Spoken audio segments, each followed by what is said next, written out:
KBS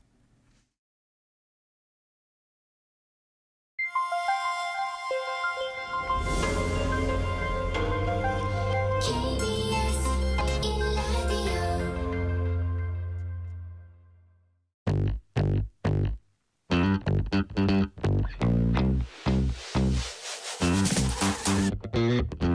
KBS 1라디오 뉴스레터 K.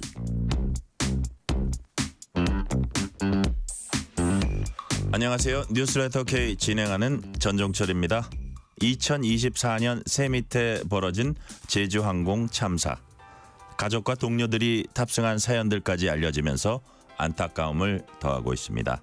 원인 규명과 피해 회복이 시급합니다. 성홍계 한국항공대 교수, 서은영 뉴스 큐레이터와 함께 이번 참사를 다각적으로 분석하는 시간 마련했습니다. 정치권도 일제히 대책 마련에 나섰습니다. 2부 정치 토크 코너에서 정치권 소식 알아봅니다. 문자샵 9730, 짧은 문자 50원, 긴 문자는 100원. 어플리케이션 콩으로 보내시면 무료입니다. 유튜브 KBS 1라디오 계정 채팅으로도 얘기 나누실 수 있습니다. 문자 보내주시면 추첨을 통해서 커피 쿠폰 보내드릴 테니까요. 여러분의 이야기도 많이 들려주세요. 뉴스레터 K 지금부터 시작합니다.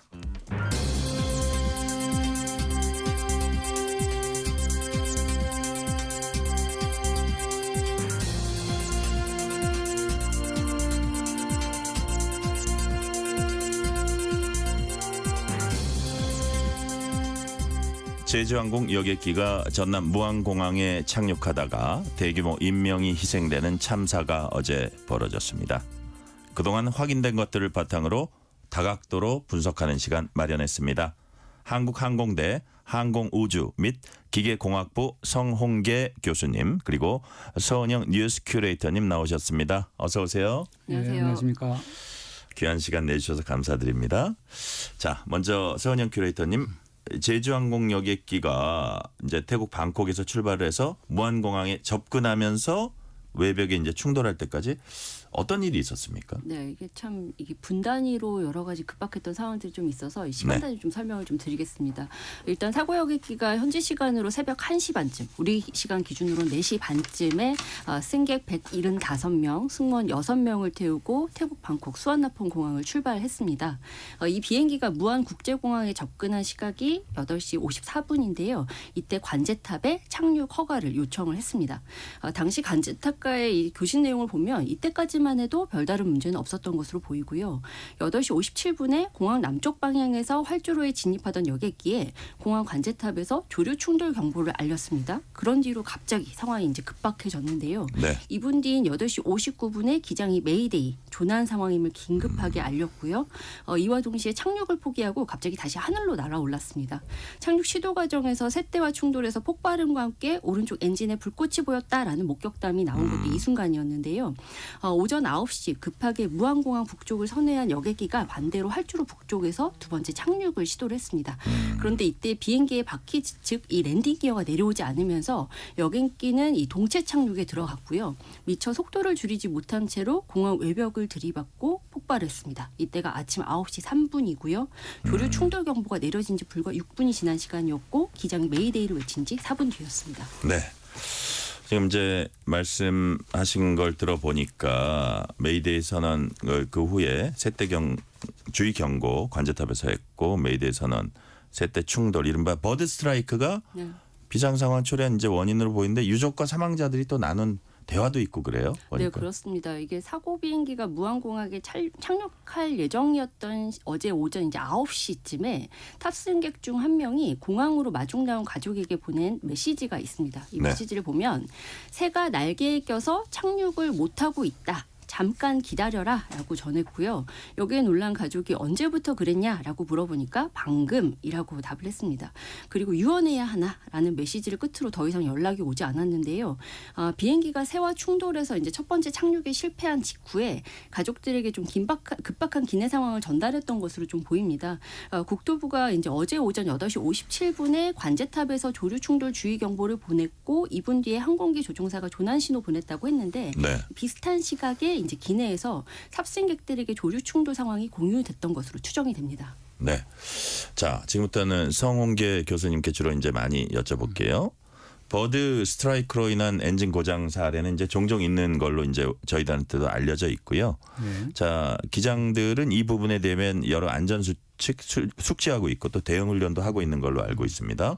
자, 일단 항공기 엔진에 새가 빨려 들어가면 어떤 일이 벌어질 수 있습니까, 교수님? 예, 말씀하신 것처럼 버드 스트라이크는 어떤 특정한 어떤 상황이라기보다 상시 일어날 수 있는 상황이기 때문에 네. 엔진 개발 과정에서 이 버드 스트라이크 실험을 꼭 하게 되었습니다. 그리고 네네. 이것을 통과해야지만이 상용 엔진으로 사용할 수가 있습니다. 우리 엔진에서는 가장 중요한 것이 공기가 들어오고 연료가 같이 혼합이 돼서 연소를 일으키고 또 연소된 가스를 이용해서 추력을 발생시키는 것이 엔진의 어떤 기능이라고 할 수 있겠습니다. 네. 이러한 역할을 좀 잘하기 위해서 이러한 역할이라는 말은 1차적으로 엔진에서 잘 연소가 돼야 되는데 이 역할을 잘 하기 위해서 이제 엔진에 보면은 앞에 회전체가 있습니다. 네네. 아마 앵커님이나 이런 분들이 봤을 때 엔진을 탁 쳐다보면 처음에는 그 통로가 딱 막혀져 있는 것처럼 주로 이제 검정색 어떤 그 회전체를 그렇죠. 볼 수가 있죠. 예. 그 회전체가 이제 두 가지 역할을 합니다. 그리고 두 가지 종류가 있겠고요. 하나는 팬이라고 부르는 회전체가 있고 하나는 압축기라고 하는 회전체가 흡입구 바로 앞단에 있습니다. 이 팬은 이제 많은 공기를 잘 흡입해 와서 네. 그 공기의 양을 증대시키고 그것을 추력 얻는 데 도움을 주겠다는 의미가 있고요. 압축기는 1차적으로 팬을 통과한 공기를 더 압축을 시켜서 네. 더 압축이 되면서 들어오는 공기의 속도도 저속으로 하고 또 유질도 좀 엔진에서 잘 연소가 될 수 있는 환경으로 만들기 위한 네. 그러한 이제 기능이 있는 것이 압축기입니다. 이 두 가지의 그 팬과 압축기가 회전을 하는데 상당히 고속이에요. 그리고 또 이 회전하는 그 물체를 회전 부분은 이제 블레이드라고 부르는데 네. 이 블레이드가 이제 어떤 그 금속으로 돼 있다든지 아니면 고강도의 어떤 탄소 합금으로 되어 있습니다. 아주 강하다는 이야기입니다. 예. 그래서 어떤 버드가 탁 들어오게 되면은 1차적으로 팬에서 회전력으로 그 어떤 조각을 만들고 또 그 후단에 이 압축기도 여러 단으로 되어 있습니다. 한 단으로 딱 끝나는 게 아니라 여러 단으로 있어가지고 들어오는 물체의 어떤 그 버드가 분쇄되는 것을 좀 더 잘게 네. 이렇게 해서 이제 아주 잘게 분쇄가 된 다음에 연소라든지 추력 발생에 문제가 없게 이렇게 구성을 하도록 되어 있습니다. 그래서 만일에 버드가 탁 들어왔다 그러면 일상적이라 그러면은 우리가 엔진 개발할 때 어떤 규정의 범위 내에 들어온 네. 그 정도의 버드의 크기라든지 이런 것들이 들어오게 되면은 어떤 물체가 들어오니까 회전력을 이제 감소시키겠죠. 그럼 순간적으로 뭐 회전력을 저속화시키는 덜컹한다는 뭐 표현이 우습지만 하여튼 이제 저속화시키고 이러고 또 들어오는 공기가 순간적으로 유질이 바뀌기 때문에 네. 엔진에서 나타나는 연소가 좀 불균일하게 됩니다. 그래서 엔진의 순간적인 진동, 추력의 진동, 뭐 순간적인 어떤 진동 소음 뭐 이런 정도는 뭐 예상을 하지만은 이번과 같이 어떤 추력을 상실할 정도 아주 급격한 저하가 되는 그러한 것은 뭐 예외적인 상황이라고 예외적이고 아주 말씀드리겠습니다. 희귀한 거죠. 네, 그렇습니다. 만약에 네. 엔진이 두 개가 그 버드로 인해서 엔진 하나가 멈추는 거는 우리가 좀 그 아주 희귀하지만 상상을 해볼 수 있는데 네. 버드로 인해서 엔진 두 개가 멈춘다? 그럴 네. 수도 있습니까? 그럼 이것도 확률적으로 보면 훨씬 더 낫겠죠. 예, 그렇죠. 이것도 상당히 예외적이라고 볼 수가 있습니다. 예. 그래서 두 가지 다 만일에 뭐 버드에 의한 현상이라고 하더라도 동일한 엔진에 동일하게 뭐 성능 저하 예. 이러지는 않을 것 같습니다. 하나는 조금 덜하든지 예. 뭐 이러한 이제 차는 있다고 보여집니다. 그렇죠. 좀 이따 이제 저희가 이제 랜딩 기어하고 같이 그러니까 혼합을 해서 질문은 뒤에 조금 더 드릴게요. 네. 자, 근데 비슷한 약간 연관되는 질문이라고도 할 수 있는데 교수님께 한 번 더 질문 드리면 사고 소식 접한 외국 항공 전문가들 사이에서 버드 스트라이크만으로 네. 이런 사고가 이번 이 사고 같은 이 사고가 났다고 믿기는 힘들다 이런 얘기들 많이 합니다. 왜 그런 네. 얘기들을 하는 걸까요? 네, 저도 일반적으로 이렇게 사고가 날 때 보면은 경미한 사고와 이제 중대한 사고들이 이렇게 좀 구분이 되는데 네네. 일반적으로 중대한 사고라고 하면은 한 가지 원인이라기보다 여러 가지들이 좀 이렇게 누적돼 가지고 나타나는 경우가 좀 있어서 네네. 발생되지 않는가 싶습니다. 그래서 하나의 예를 들면은 좀 전에도 나누신 것 같은데 뭐 플랩에 만일에 새가 끼었다. 네네. 그래서 플랩이 제대로 이렇게 잘 펼쳐지지 않았다. 그러면 착륙 속도를 상당히 감속시키는데 좀 그 정도의 속도가 안 되고 빠른 속도로 내려오고 또 그것을 다시 또 회항을 하려고 보니까 또 엔진 만일에 두 개가 또 이제 이런 이제 문제가 생겼다면 발생되고 예, 예. 뭐 이런 것들이 이제 중첩이 된 그러한 이제 그 경우라고 볼 수가 있겠습니다. 그러니까요. 아주 자세한 거야. 우리가 몇 달 걸릴지 몇 년 걸릴지 이제 그때 나오겠지만 지금 현재로서 보면은 버드 스트라이크 하나만 갖고 과연 뭐 양쪽 동력이 만약에 다 상실됐다면 그렇게까지 갔을 것이냐 이거는 계속 우리가 퀘스천 마크를 이제 좀 갖고 있다고 볼 수 있고요. 네. 자 그렇다면은 비상 착륙, 동체 착륙이죠. 당시에 서은영 큐레이터님 그 당시에 비행기 상태가 여객기 상태가 어땠는지가 이제 관건일 것 같은데 랜딩 기어 상태는 어땠는지 과연 엔진이 두 개 다 문제가 있었는지 등등인데 뭐 지금으로서는 우리가 정확히는 알 수 없지만 지금까지 어떤 발표 상황으로 볼 때는 지금 파악된 상황은 어느 정도 되고 있습니까?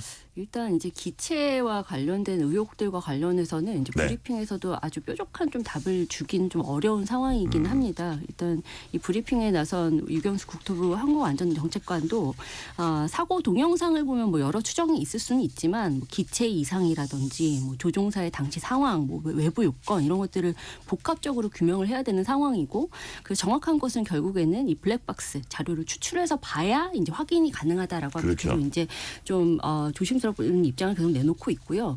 이제 계속 브리핑 현장에서는 좀 기자들의 질문이 여러 가지로 좀 나오고 있는데 현재로서는 이제 당시의 정황, 이제 당시 이제 착륙 당시의 상황을 위주로 해서 좀 설명이 이루어지고 있습니다. 그러니까 이 설명 내용부터 좀 말씀을 드리면 항공기가 이제 활주로의 끝 지점부터 착지를 한 게 아니라 3분의 1 지점부터 착지를 했다. 이렇게 보인다라고 이야기를 하고 있고요. 활주로 끝에서 이제 항공기가 1차로 충돌한 콘크리트 구조물 방위각까지 거리가 250m 정도였다. 이렇게 설명을 하고 있습니다. 다만 이제 복행을 한 항공기가 왜 활주로의 중간 지점이 착지했느냐 여기에 대해서는 좀 조사를 더 해야 할 것 같다고 설명을 하고 있고요. 기체와 관련해서는 일단 육안으로 이상 현상이 목격된 오른쪽 엔진뿐만 아니라 왼쪽 엔진의 이상 여부에 대해서도 좀 조사를 면밀하게 하겠다라는 방침을 좀 밝혔습니다. 이제 네. 국토부가 앞서서 한쪽 엔진이 꺼져도 남은 엔진만으로도 여객기 운항이 가능하다라고 설명했는데 여기에 대해서는 계속 의혹이 제기되니까 이 두 쪽 다 문제가 없었는지 지금으로서는 육안으로는 한쪽만 확인이 됐지만 그러니까 무슨 둘 다 얘기냐면 확인을 해야 한다. 그렇죠. 예, 네, 예. 그런 무슨 이야기를 하고 있습니다. 랜딩 기어와 관련해서는 사고 직전 동영상으로는 랜딩 기어가 안 내려온 걸로 보이는데 이건 좀 정확한 조사가 이루어져야 할 것으로 보인다. 네. 엔진 고장과 랜딩 기어의 작동 연관성에 대한 또 질문에 대해서는 통상 관련이 없다. 정확한 건 원인을 규명해야 한다. 이렇게 좀 덧붙였습니다. 네. 결국 그 관건은 엔진 상태가 어땠는지 네. 랜딩 기어가 왜 못 내려왔는지 뭐 이건 것 같아요. 그래서 엔진 상태가 그냥 추로는 막 엄청나게 급박한 상황인데 추로는 그렇게 좀 서둘러서 동체 착륙을 한 걸로 봐서는 엔진 상태가 그냥 하나가 완전히 살아 있다고 보기는 또 하나도 문제가 있지 않았느냐는 추측은 이제 할 수 있는데 근데 이제 우리가 또 하나 이제 교수님께 드릴 질문은 뭐냐면 이게 자동 뭐 유압에 의해서 랜딩 기어가 내려올 수도 있지만 안 되면 매뉴얼로도 내려올 수가 있다면서요. 그게 한 30초 정도 걸리는데 네. 그거 정도를 못 내릴 급박한 상황이었는지 아니면 그거조차도 할 수 없는 상황이었는지 어느 가능성이 더 크다고 보세요? 예, 제가 볼 때는 이제 엔진의 동력을 많이 잃어서 네네. 이제 본인의 원래 이제 1차 착륙을 했던 지점으로 다시 선회하기를 기장은 원했을 것 같습니다. 왜냐하면은 처음 착륙했던 지점이기도 하고 좀 익숙하기도 하고 네네. 그리고 또 어떻게 보면은 급박한 상황을 좀 더 여유를 가지기 위해서는 충분한 선회를 가지고 좀 안정되게 랜딩을 하기 위한 노력을 하려고 했다고 보여집니다. 네네. 근데 그러지 못할 정도로 반대 활주로 끝으로 바로 내려왔다고 하는 것은 그만큼 엔진 동력도 안 되고 또 일단 조종 자체가 좀 어렵고 예. 이러니까 그래도 조종사 입장에서는 최대한 이제 좀 빠르게 가까운 이 활주로를 찾아서 네. 활주 위치를 찾아서 착륙을 하는 시도를 했다고 보여집니다. 그러니까 교수님 말씀을 종합해 보면 만약에 이게 한쪽 엔진이라도 제대로 살아 있었으면 예. 조금 여유 있게 다시 돌면서 한번 보면서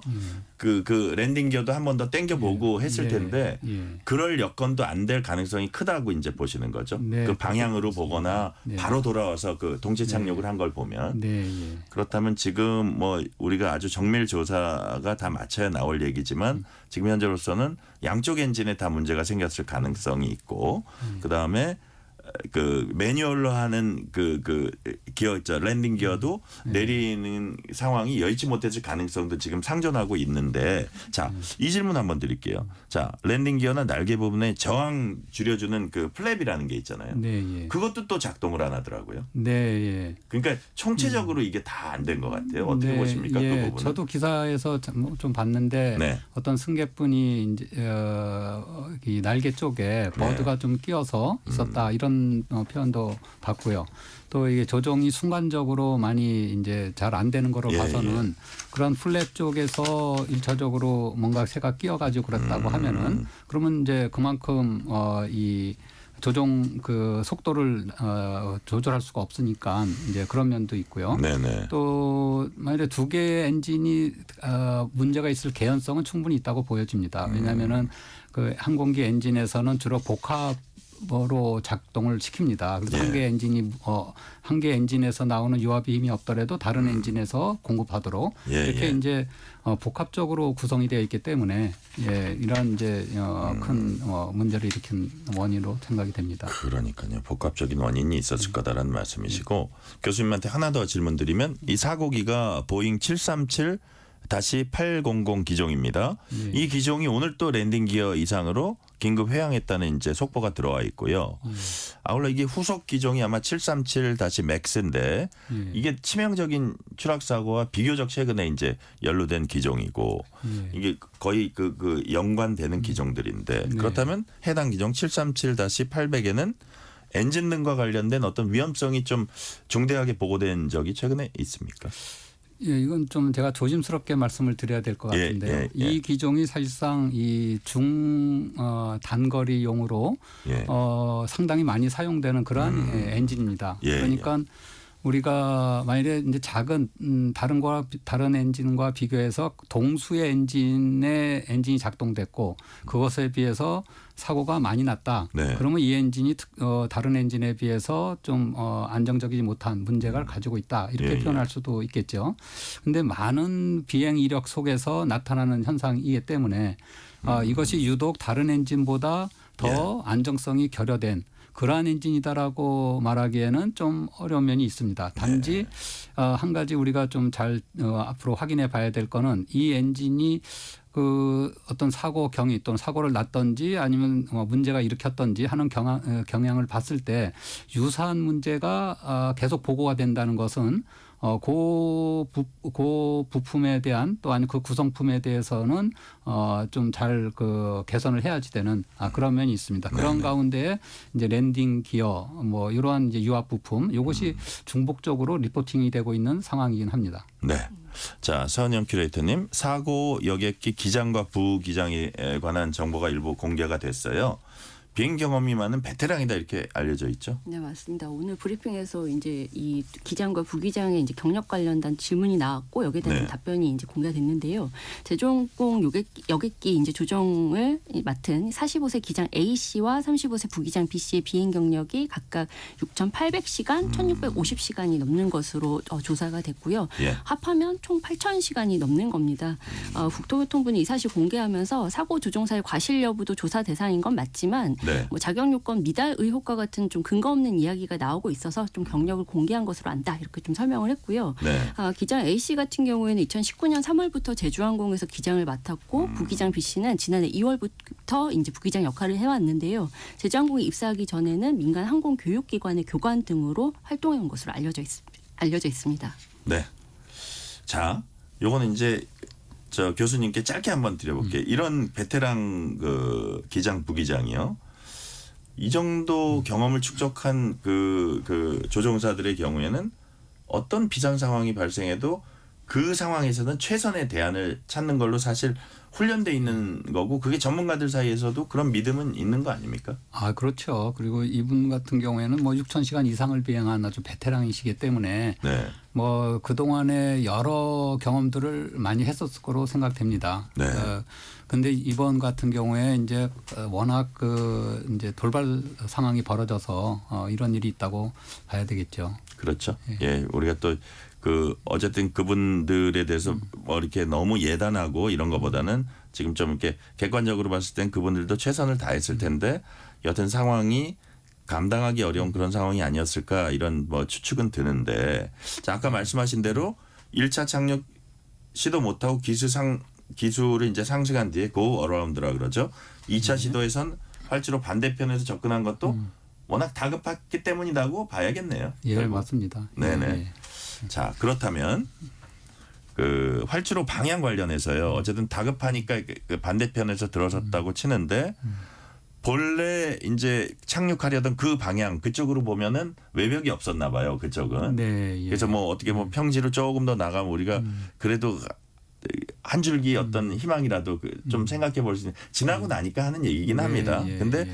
어떻게 보다 보니까 그 끝쪽에 또 방벽이 있어서 더 예. 강한 충돌이 있어서 그것도 더 큰 희생과 좀 연결이 되지 않았나 이런 안타까움이 있어서 드리는 말씀인데 방벽 있는 게 이게 통상적인 경우인가요? 공항에?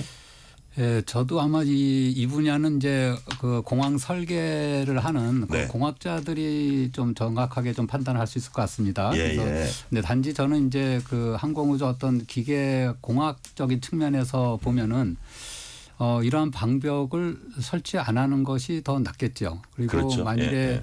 어떤 그 공항의 그 면적에 어떤 제한이 있다고 하면은 좀 그 제한 구역으로서는 표시를 하되 예를 들자면 뭐 철조망이라든지 이런 제한 구역으로는 표시를 하되 그렇지만 더 넓은 곳 그러니까 활주로를 지나서 더 넓은 곳에 일반적으로 이제 평지가 조성이 되니까 네. 그 비행기가 그것을 이제 그 활주로를 이탈하더라도 더 지속되더라도 그 다음에는 더 어떤 충격을 가하는 방벽이 아니라 그냥 활주로는 이탈을 하지만은 그래도 더 다른 쪽에서의 그래도 속도 저감 통해서 안착을 할 수 있도록 이렇게 흙 속에서는 설계하는 이게 것이 속도가 약간 흡수될 수가 있잖아요. 그죠? 네, 예, 그렇습니다. 예.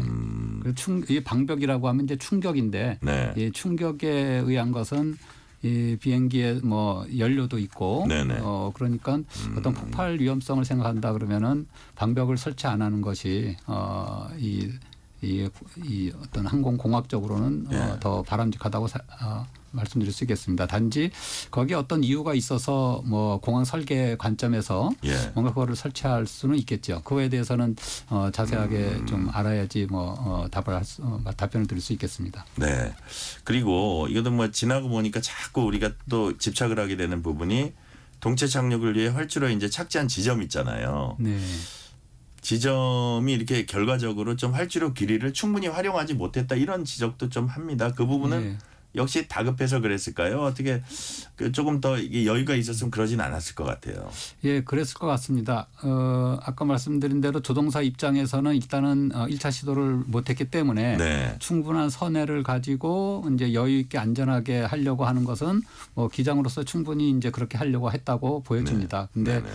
이제 그런 동력이 없으니까 동력이 없으면 그냥 꼬라박는 그런 이제 상황이니까 예, 예. 그거를 최소화하기 위해서 최선의 각도를 가지고 선회를 해서 안착을 하려는 그러한 시도가 있었기 때문에 또 이러한 상황도 좀 어떤 일반적인 착륙 지점이 아니라 좀 더 지나서 네. 착륙을 하게 되는 그것을 봤을때도 상당히 아주 돌발적인 급격한 상황이 있었다 하는 것을 뭐 그게 오히려 반증이지 않는가 싶습니다. 그러니까요. 여러 가지 상황에서 볼 때도 착지 지점이나 돌아온 다음에 조금 더 여유 있게 보지 않고 내려온 점이나 아주 급박한 상황이 있었을 거다라는 우리가 상상 추측은 해볼 수 있습니다. 자, 9478님이 이런 문자 주셨어요. 첨단 장비라고도 할 수 있는 비행기가 새 한 마리 때문에 이처럼 큰 사고가 난다니 믿기지가 않네요. 희생자분과 유가족분에게 깊은 애도와 위로를 표합니다. 이런 말씀 주셨고요. 자, 서은영 큐레이터님, 희생자들은 대부분 성탄절 연말 휴가차 태국을 찾았던 분들이었습니다. 가슴 아픈 사연들이 있습니다. 어떤 사연들이 있습니까?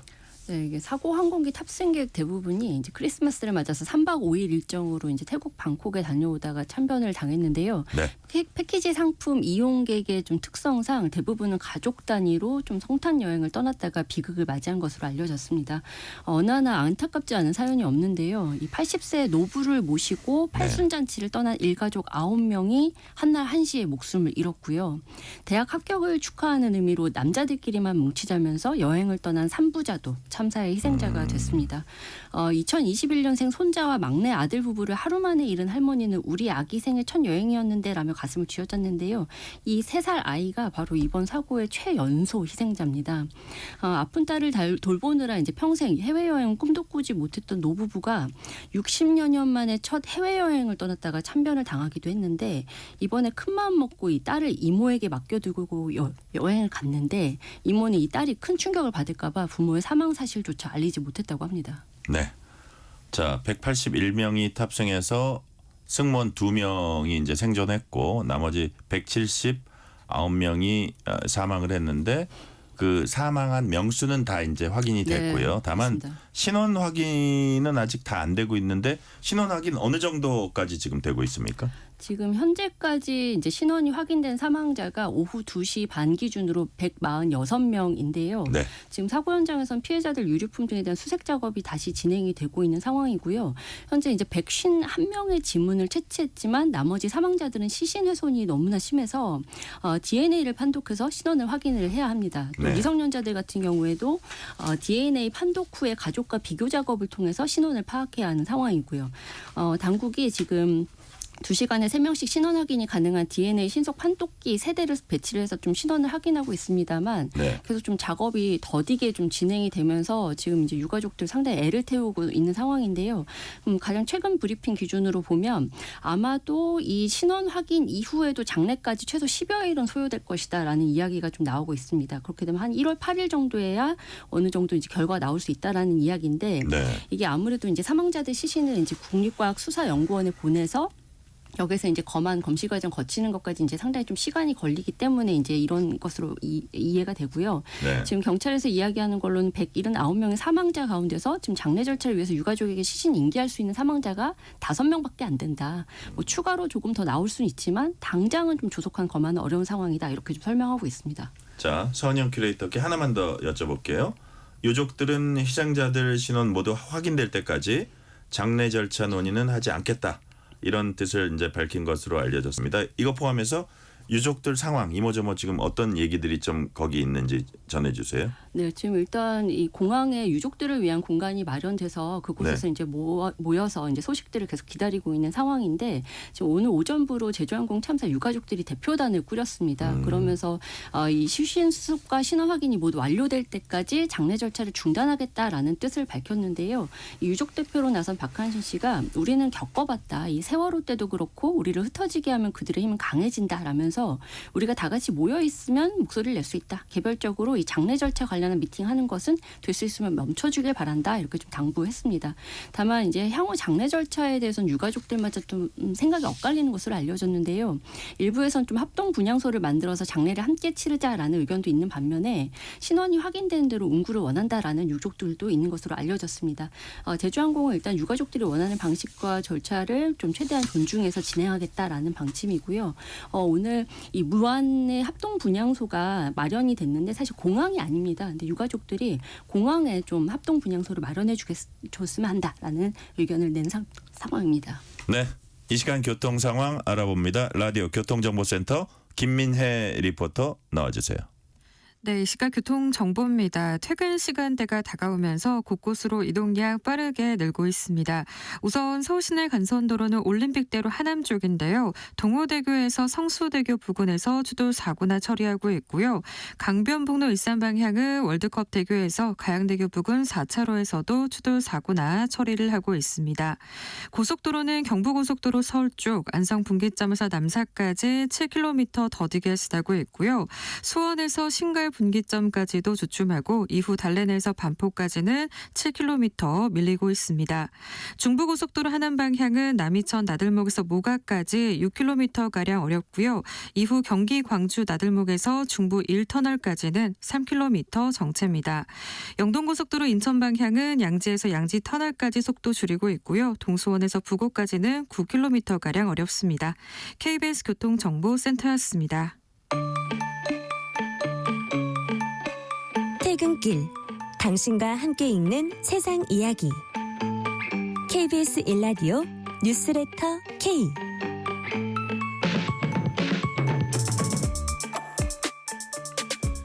제주항공 여객기 참사 관련해서 한국항공대 성홍계 교수님 그리고 서은영 뉴스 큐레이터와 얘기 나누고 있습니다. 자, 교수님. 네. 안타깝게도 탑승자 대부분이 사망하는 최악의 참사가 됐습니다. 이제 지금까지 파악된 바로만 볼 때는 인명 피해를 키운 원인 어디에 있다고 보세요? 예, 한마디로는 이제 복합적인 상황이 벌어졌다 이렇게 말씀드릴 수가 있고요. 네. 그것을 좀 나열해 보면은 예기치 않은 이제 새떼로 인해서 엔진 작동이 크게 저하가 돼서 비행기의 조종이 좀 불가능한 일이 벌어졌고요. 네. 또 랜딩 기어의 미작동으로 인해서 항공기 제동이 불가했고 또 이에 겹쳐서 탈주로 끝 방벽에 의한 충돌로 폭발성 있는 화재가 발생이 됐고 또 이러한 악재가 여러 가지 동시에 발생을 함에 따라서 이렇게 참 큰 사고가 발생됐다 이렇게 정리할 수가 있겠습니다. 네.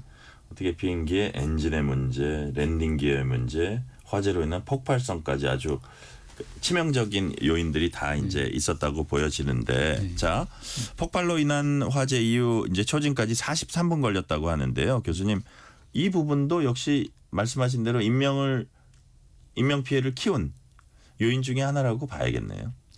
네, 43분이면은 이제 적은 시간은 아니라고 되는데 판단이 되는데요. 그런데 또 항공 이 사고라는 것에 예기치 못하는 이러한 이제 면들도 또 있습니다. 그래서 예. 어느 정도의 폭발이냐에 따라서 44분이 길었다 또는 작았다 이렇게 또 할 수도 절대적으로 얘기할 수 있는 건 아니다. 네, 그렇습니다. 네네. 네. 자, 근데 요거 약간 좀 관련되는 좀 궁금한 게요. 기장이 메이데이 선언하면 지상에선 일단 소방차와 구급대가 긴급 출동을 하게 됩니다. 이번 같은 경우에 메이데이 선언에서 비상착륙까지 불과 4분 정도밖에 안 걸렸어요. 매우 짧은 시간이었는데 이 짧은 시간에도 지상에서 구급대가 출동할 수 있는 여력이 있습니까? 제가 볼 때는 뭐 절대적으로 뭐 짧은 시간이라고 생각이 듭니다. 그렇죠. 예, 보통 이렇게 다 잘 준비돼 있는 상황에서 소방차가 구급차가 이미 딱 레디된 상태에서 그래서 이제 그 사고 현장을 가지 않으면은 이 4분 내에서 이러한 조치를 한다는 것은 참 어렵다고 보여집니다. 근데 지금 저희들이 보는 것처럼 돌발적으로 이렇게 사고가 났고 또 얼마나 교신이 잘 됐는지 모르지만 시간적으로 봤을 때는 상당히 짧은 시간이었기 때문에 네. 이러한 소방차, 구급차 등 기타 이런 것들이 준비할 시간이 극히 짧은 부족한 그러한 상황이라고 보여집니다. 네. 자, 송홍계 교수님께 하나 더 여쭤볼게요. 비상 착륙 전에 보통 이제 항공유를 버려가지고 화재 위험성을 낮추곤 하잖아요. 네. 근데 이번에 사고가 난 이 해당 기종은 그런 기능 자체가 없다고 알려졌습니다. 실제로 네. 그렇습니까? 예, 뭐 그렇습니다. 저도 사고 난 다음에 좀 몇 가지를 이제 살펴봤는데요. 예. 이 737-800 기종은 사실 중단거리용으로 개발이 됐고 이것이 상당히 항공사에서 많이 사용을 하고 있습니다. 네. 항공사에서 많이 사용하고 있다라는 것은 그만큼 장점이 있기 때문에 그렇죠.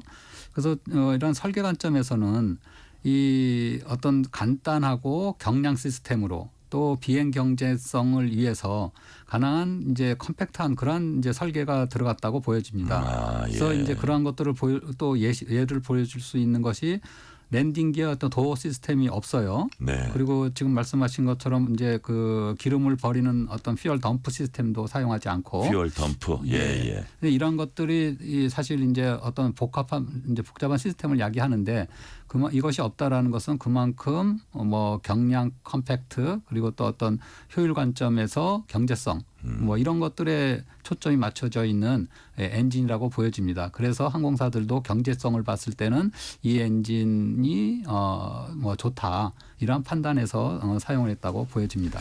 제가 좀 잘 비전문가 입장에서 보면 지금 교수님 말씀을 들으니까 왜 막 전자적으로 복잡하고 막 이러면은 뭐가 꼬였을 때 더 사고가 날 확률도 있는데 오히려 좀 여러 가지가 단순하면 본래는 사고 위험성도 이런 아주 네. 돌발적인 상황이 아니면 더 낮출 수도 있다는 취지로 말씀하신 것 같아요. 네, 그것도 맞습니다. 그 시스템이 간단할수록 그만큼 이제 그 멀펑션 이제 미작동, 뭐 불작동, 뭐 이런 것들이 확률은 적어지죠. 예, 예. 그렇지만 엔진 설계 관점에서는 이런 시스템을 더 추가를 안 함으로 인해서 네. 상당히 무게가 경량화가 되고 네. 시스템적으로 구성이 간단하면 그만큼 이제 뭐 제작 단가도 줄일 수가 있고 이렇게 이제 그 설계의 관점이 있었기 때문에 이러한 이제 뭐 덤프 시스템도 사용하지 않는 그러한 항공기로 보여집니다. 그런 기종이었다는 말씀해 주셨고요. 자, 서원영 큐레이터님, 사고 직후에 생존자 2명이 병원에 후송됐는데 현재 상태는 뭐 괜찮습니까? 어떻습니까? 네, 지금 일단 중환자실에서 치료를 받으면서 안정을 취하고 있는 것으로 알려져 있는데요. 네. 생존자는 남성 승무원 33세 이모 씨와 25세 여성 승무원 구모 씨입니다. 이들 전날 이제 목포 한국병원과 목포 중앙병원에 이송이 됐다가 지금은 이대 서울병원과 서울 아산병원으로 전원 수용돼서 치료 중인데요. 이대 서울병원에서는 어젯밤 이제 환자 상태 관련해서 이제 언론 브리핑을 했습니다만 당분간은 두 병원 모두 별도의 브리핑은 좀 계획이 없는 것으로 파악이 됐습니다. 이 처음 이송됐던 목포 현지 병원들이 이제 처음에 설명한 내용과 지금 현재 뭐 달라진 것이 없기 때문이기도 하고요. 뭐 가족들이 이제 언론 노출을 꺼리는 상황이다 보니까 치료 상황의 대외 공개는 좀 삼가겠다 이런 방침을 좀 정한 것으로 알려졌습니다. 네. 남성 승무원 이모 씨 같은 경우에 5군데 골절상을 입은 상태인데 이송 당시 의사소통이 좀 가능했던 것으로 알려졌고요. 이대 서울병원에서 이제 이 환자 좀 돌보고 있는 이 주 병원장이 어제 브리핑에서 트라우마도 있고 회복에 도움이 되지 않는다는 판단하에 이제 사고 당시 상황에 대해서 자세히 묻지는 않았다. 네. 그러면서도 이 환자가 깨어보니까 구조돼 있더라라고 그러니까요. 말을 남겼다라는 소식을 좀 전하기도 했습니다. 네. 자, 교수님, 생존한 승무원 2명이 이제 여객이 꼬리 날개 부분 근처에 있었나 봐요. 그래가지고 이제 기적적으로 살아났는데, 자, 일반적으로 비상 착륙할 때 꼬리 부분에서 생존할 가능성이 더 높은 건가요? 아니면 그때 추락 형태에 따라서 다른 건가요? 예, 꼬리 날개 쪽이 더 안전하다고 이렇게 말을 할 수는 없을 것 같습니다. 예, 그래서 사고의 주 원인 또는 충격 지점이 어디냐에 따라서 앞쪽이 안전할 수도 있고 뒤쪽이 안전할 수도 있고 이렇게 뭐 다양한 상황의 결과라고 생각됩니다. 그래서 만일에 오히려 비행 조정이 끝까지 할 수 있었다면은 네. 오히려 앞쪽이 더 안전하겠죠. 왜냐하면은 어떤 부분이 중간에서 어떤 충격을 받았다고 했었을 때 앞쪽은 계속 조종이 가능해서 어떤 기장이 안전하게 그 착륙을 정지를 시키려고 노력을 할 테니까요. 예. 그러니까 이것은 이제 이번 상황은 왜 뒤쪽이 불안했냐? 왜 뒤쪽에서 그래도 좀 생존자가 생겼느냐 하는 것은 앞쪽에서 큰 충격에 의해서 어떤 충격력과 화재 발생 네. 이것이 이제 앞쪽이 더 악영향을 미쳤다고 보여집니다. 네. 자, 서원영 큐레이터님. 사고 수습과 함께 이제 가장 중요한 게 이번 참사의 원인 규명일 겁니다. 정부가 합동조사단 꾸렸고 블랙박스도 이제 수거했습니다. 자, 진상 규명 지금 본격적으로 진행되고 있나요? 네, 이제 일단은 우리 당국과 항공업계가 이제 이 사고 조사단을 꾸려서 일단 조사 작업이 시작이 됐고요. 네. 여기에 이제 더해서 이제 지금 당국에서 추진하는 건 기체 엔진 제작사가 참여하는 글로벌 규모의 이제 조사단을 꾸릴 예정입니다. 계속해서 이제 교수님께서도 강조하고 계시지만 어쨌든 복합적인 이제 원인이 이번 사고의 참사의 원인이라면 결국엔 이제 다각도의 이제 분석과 조사가 필요하기 때문에 이제 그런 건데요. 일단은 미국 교통안전위원회가 사고 원인 조사에 참여하기로 이미 확정이 됐고요. 네. 항공기 제작사인 지금 보잉도 우리 정부의 요청에 이제 참여 의사를 밝혔습니다. 그래서 오늘 저녁에 미국 교통안전위원회와 보잉사 관계자들은 입국이 예정이 돼 있습니다. 여기에 더해서 사고 기체의 엔진을 제작한 회사가 있습니다. 이 CFMI라는 이제 프랑스와 미국 합작사인데요. 이 회사가 조사에 참여하는 방향으로 협의를 하고 있는 것으로 알려졌는데 아직 답변은 오지 않은 것으로 알려졌습니다. 네. 이렇게 이제 광범위한 좀 공동 조사단을 꾸려서 이제 다각도의 좀 원인 분석이 이루어질 것으로 보이고요. 지금 당장 이 항공철도 사고조사위원회에서는 사고 항공기 블랙박스 수거를 마쳤고요. 네. 지금 일부는 이제 좀 손상됐다라고 좀 알려져 있는 상황입니다. 이 경로와 고도 같은 것이 담겨 있는 이제 비행 자료 기록 블랙박스가 손상돼서 해독에 이제 최소 한 달이 걸릴 것이다 이런 이야기 나오고 있는데. 당국에서 오늘 이제 김포공항 분석센터의 블랙박스 상태를 좀 확인하기 위해 이미 지금 보낸 상황이고 만약에 훼손이 심하다. 그러면 이제 미국으로 보낼 예정이라고 합니다. 이럴 경우에는 최소 6개월 이상 걸릴 수 있다 이런 설명하고 있습니다. 네, 최상진 님이 이런 문자 주셨어요.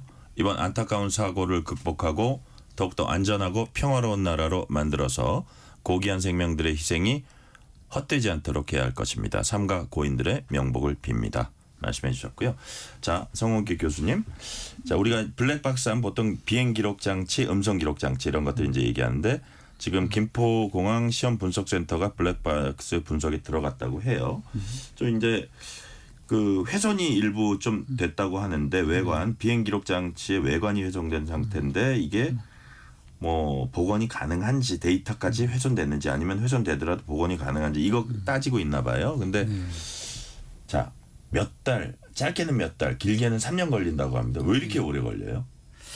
예, 그것이 잘 복원이 된다 하더라도 네. 통상적으로 시간이 많이 걸립니다. 그 이유는 비행에서의 사고 원인은 우선 명확히 밝히기가 참 어렵습니다. 네. 그 이유 중에 하나는 첫째로 블랙박스가 있지만은 블랙박스의 데이터가 모든 상황을 대변하는 그러한 데이터를 가지고 있지는 않습니다. 네. 그 일부의 이제 그 선택된 데이터가 있기 때문에 데이터의 어떤 정보의 한계성 네.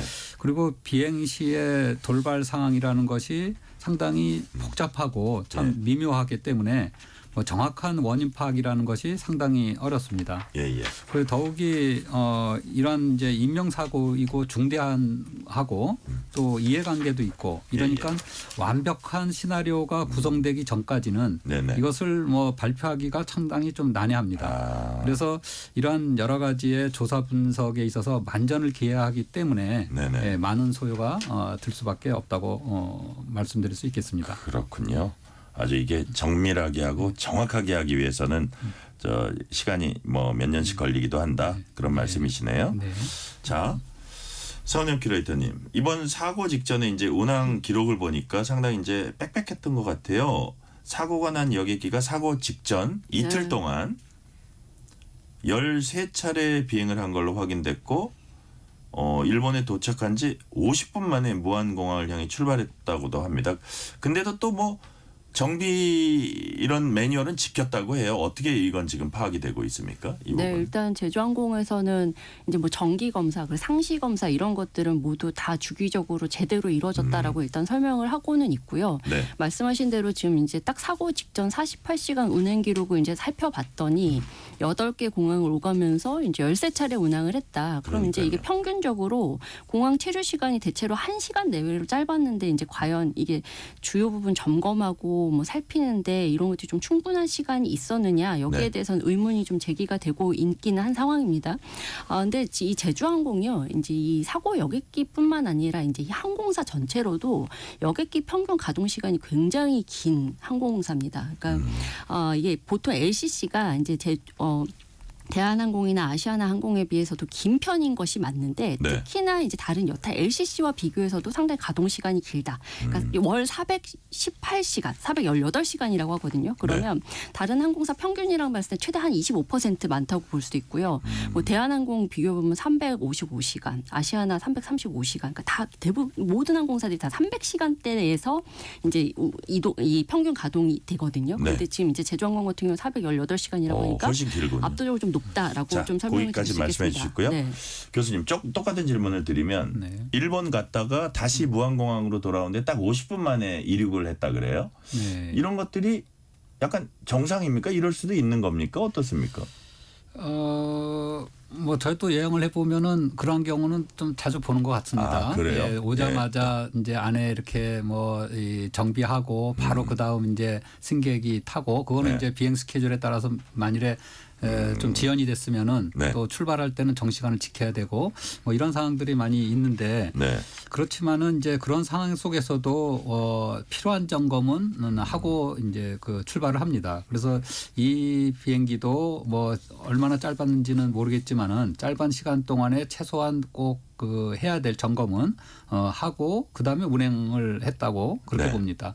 만약 그런 걸 안 했으면은 운행 자체가 출발을 할 수가 없기 때문에 네. 예, 최소한의 점검은 했다. 예, 핵심적인 점검은 했다. 했을 거다? 그렇게 했을 보시는 것으로 거죠? 예, 예상이 됩니다. 자, 교수님 질문 하나 더 드리면 사고 여객기 운영사인 제주항공 측은 사고와 함께 진상규명 비롯한 사태 수습에 만전을 기하겠다 이렇게 그런 입장을 밝혔는데 자, 사태를 수습한다 그러면 제주항공 측이나 뭐 국토교통부나 뭐 이렇게 하면서 어떤 부분을 가장 면밀히 지금 봐야 할까요? 예, 일단은 이제 저희들이 뭐 분석을 하려면은 이제 데이터와 정보가 정확해야 합니다. 네. 그래서 뭐 항공사 측에서 이제 좀 책임 있게 그동안에 이 비행기의 운항과 유지 보수 기록 그리고 만일에 그 짧은 시간에 이제 다시 그 이륙을 했으면은 네. 그것에 대한 이제 점검 기록 이런 것들에 대해서 1차적으로 가지고 있는 항공사 측에서 이것을 정확하게 좀 제시를 할 필요가 있겠습니다. 네. 그리고 국토부라든지 이런 이제 그 관계 기관에서도 충분히 노력은 할 것으로 보여지는데 네. 워낙 대형 뭐 큰 사고이기 때문에 좀 더 이 심려를 기울여서 예. 분석을 하고 또 앞으로도 이러한 일들이 일어나지 않아야 되기 때문에 네. 더욱 더 심려를 기울여서 분석을 해야 된다고 판단이 됩니다. 네. 이용래님이 이런 문자 주셨습니다. 철새 도래지 옆에 공항이 있는 것도 그렇고 활주로 끝단에 속도와 충격을 줄일 수 있는 흙무덤도 안 보이고 오히려 콘크리트 벽이라니 상식적으로 이해 안 되는 점이 한두 가지가 아니네요. 라는 뭐 의견도 주셨습니다.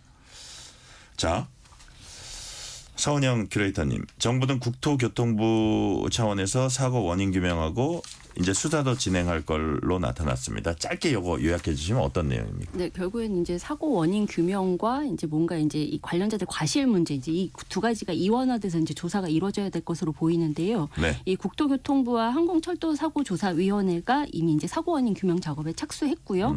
이와 별개로 이제 경찰 수사가 진행될 예정입니다.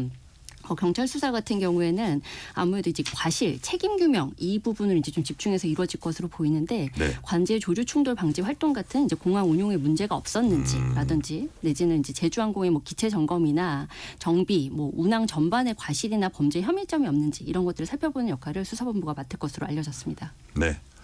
자, 교수님 아무래도 아까 방금 제가 드렸던 질문하고도 연관되는 거지만 이런 일들이 벌어지지 않게 하기 위해서 정말 좀 구조적인 문제가 무엇인가 이런 거를 좀 접근을 해야 될 것 같아요. 그 네. 어떤 부분에 좀 유심히 들여다봐야겠습니까?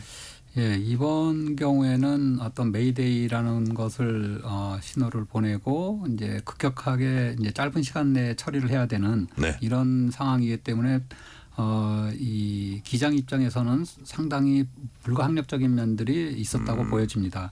그렇다면은 이제 기장 안전한 운행을 위해서 네. 예를 들어서 새떼가 있으면은 새떼가 있던 것을 미리 예측을 하고 또 어느 부분에 새떼가 있으니까 그 경로를 피하고 이러한 이제 그 미리 예단할 수 있는 어떤 예측 그 데이터 시스템 뭐 이런 것들이 좀 잘 갖추어져야지 이러한 이제 문제가 더 재발이 안 될 수 있다고 보여집니다. 네. 또 특별히 요즘 뭐 이런 환경적인 겨울에 이런 뭐 새떼 운항 정보 이런 내용들은 많이 우리나라도 데이터를 가지고 있을 걸로 생각이 됩니다. 네네. 이런 것들이 이제 항공 운항 시스템과 같이 연동돼서 미리 이 예상을 하고 기장 측면에서 판단을 하고 안전 운행할 수 있는 그런 시간적인 확보를 해줄 필요가 있다고 보여집니다. 네. 자, 저희가 정치권의 대응은 2부에 이제 정치 토크에서 주로 할 텐데 최상목 대통령 권한 대행은 내년 1월 4일까지 일단 국가 애도 기간으로 선포를 했습니다. 뭐 정부와 정치권 대응은 저희가 2부에서 이제 살펴볼 텐데 자, 교수님 이제 지금 아주 큰 참사를 우리가 맞이하고 사실 뭐 1997년에 뭐 카일기의 뭐 괌 그다음에 아시아나의 뭐 어디 국내에서도 있었고 여러 가지 이제 사안들이 쭉 있어 왔는데 이런 참사 겪으시면서 마지막으로 꼭 요 얘기는 꼭 우리가 염두에 두면 좋겠다 싶으신 거 있으면 좀 한 말씀 부탁드릴게요. 네, 그동안에 있었던 참사도 관련이 돼 있을 것 같은데요. 네. 요즘 저희들이 살아나가는 지금 환경이 항공 운항 측면에서 보면은 상당히 급격하게 변하고 있습니다. 그 예로 우리나라도 많이 세계적으로 잘 알려져 있고 네. 그러다 보니까 국내외적으로 여행객 증가가 상당히 증가가 됐습니다. 네. 그리고 그러다 보니까 그 항공 교통에 대한 어떤 스케줄도 사양이 상당히 다양해지고 있고요. 그러다 그런 이런 상황들 속에서 저희들이 어떤 항공 매니지먼트 같은 운항 매니지먼트 측면에서도 좀 대책 강구가 좀 필요할 것 같고요. 네네. 더욱이 앞으로 이제 환경 기후 변화가 참 급격하게 변하고 있습니다. 이러한 변화는 아까 세대의 흐름과도 영향을 상당히 이 연관성이 있게 되겠죠.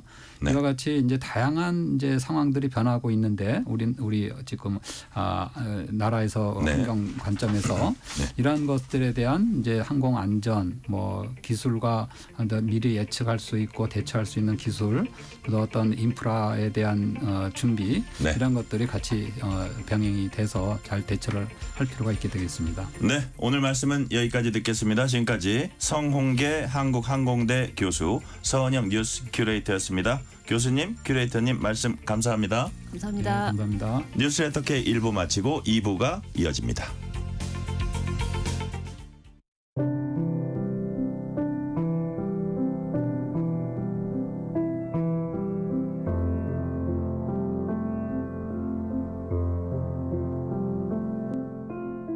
KBS 라디오 연중기획 희망충전 대한민국 619번째 이야기. 안녕하세요. 아나운서 장수연입니다. 13살 호경이의 아빠와 엄마는 할아버지와 할머니입니다. 2살 무렵 아빠는 호경이를 할아버지 댁에 맡긴 채 멀리 떠나버렸는데요. 선천성 심장병이 있는 호경이와 중증 장애를 가진 고모까지 치료비를 위해서 할아버지와 할머니는 일을 놓을 수가 없었습니다. 지금도 새벽에 나가서 늦은 밤이 돼서야 집에 오는 할아버지와 할머니.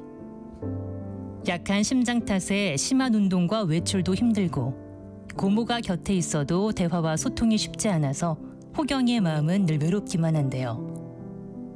오늘도 혼자 밥을 차려 먹고 숙제를 하고 쓸쓸하게 잠이 든 호경이. 아직은 돌봄의 손길이 절실한 호경이를 위해서 여러분의 마음과 사랑을 보내주세요.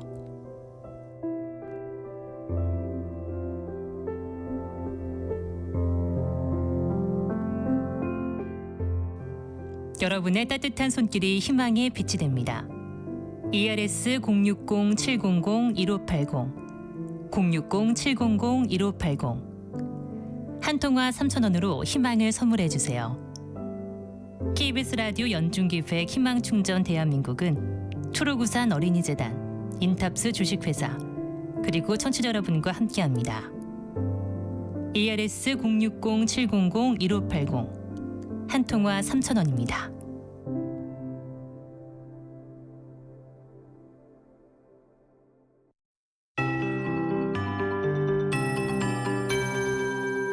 KBS 58분 날씨.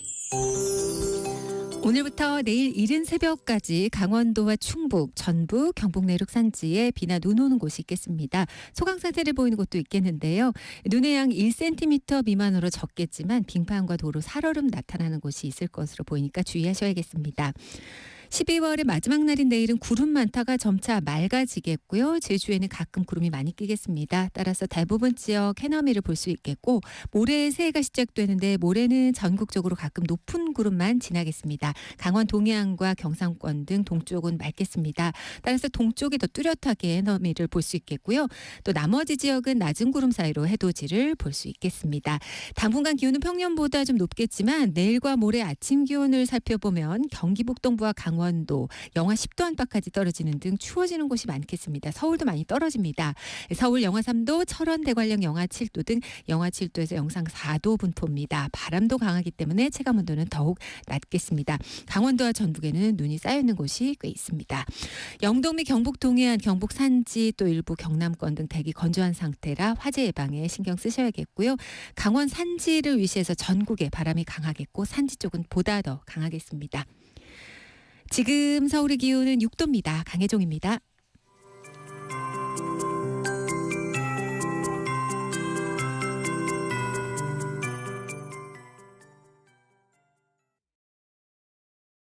정성을 다하는 국민의 방송 KBS가 6시를 알려드립니다. AM 711kHz, FM 97.3MHz, KBS 1라디오입니다. HLKA.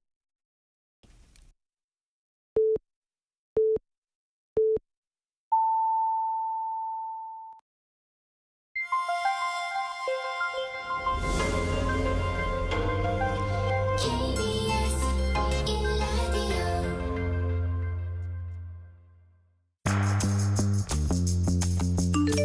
여러분은 지금 퇴근길 시사편지 한 장 KBS 1라디오 뉴스레터 K를 듣고 계십니다.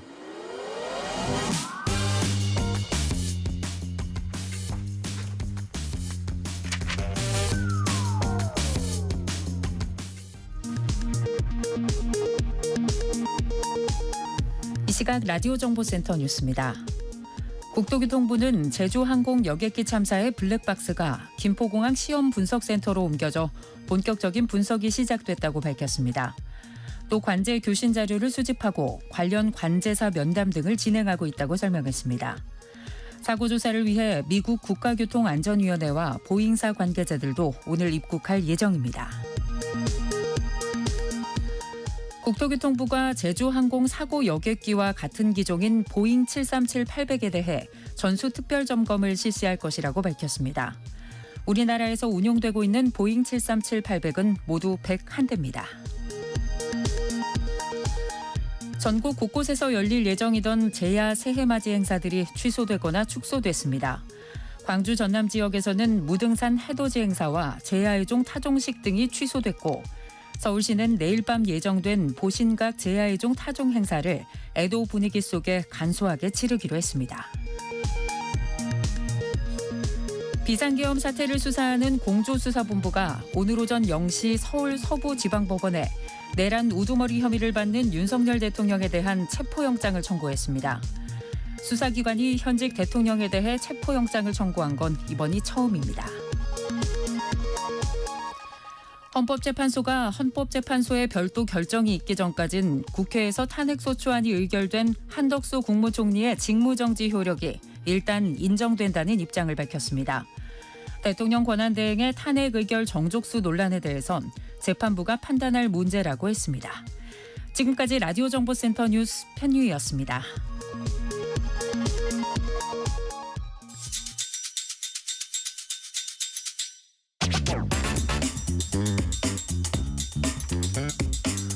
뉴스레터 K 여야 정치 토크 신주호 국민의힘 상금 부대변인, 하원기 전 민주당 상금 부대변인, 이동수 청년 정치크루 대표 나오셨습니다. 어서 오세요. 안녕하십니까.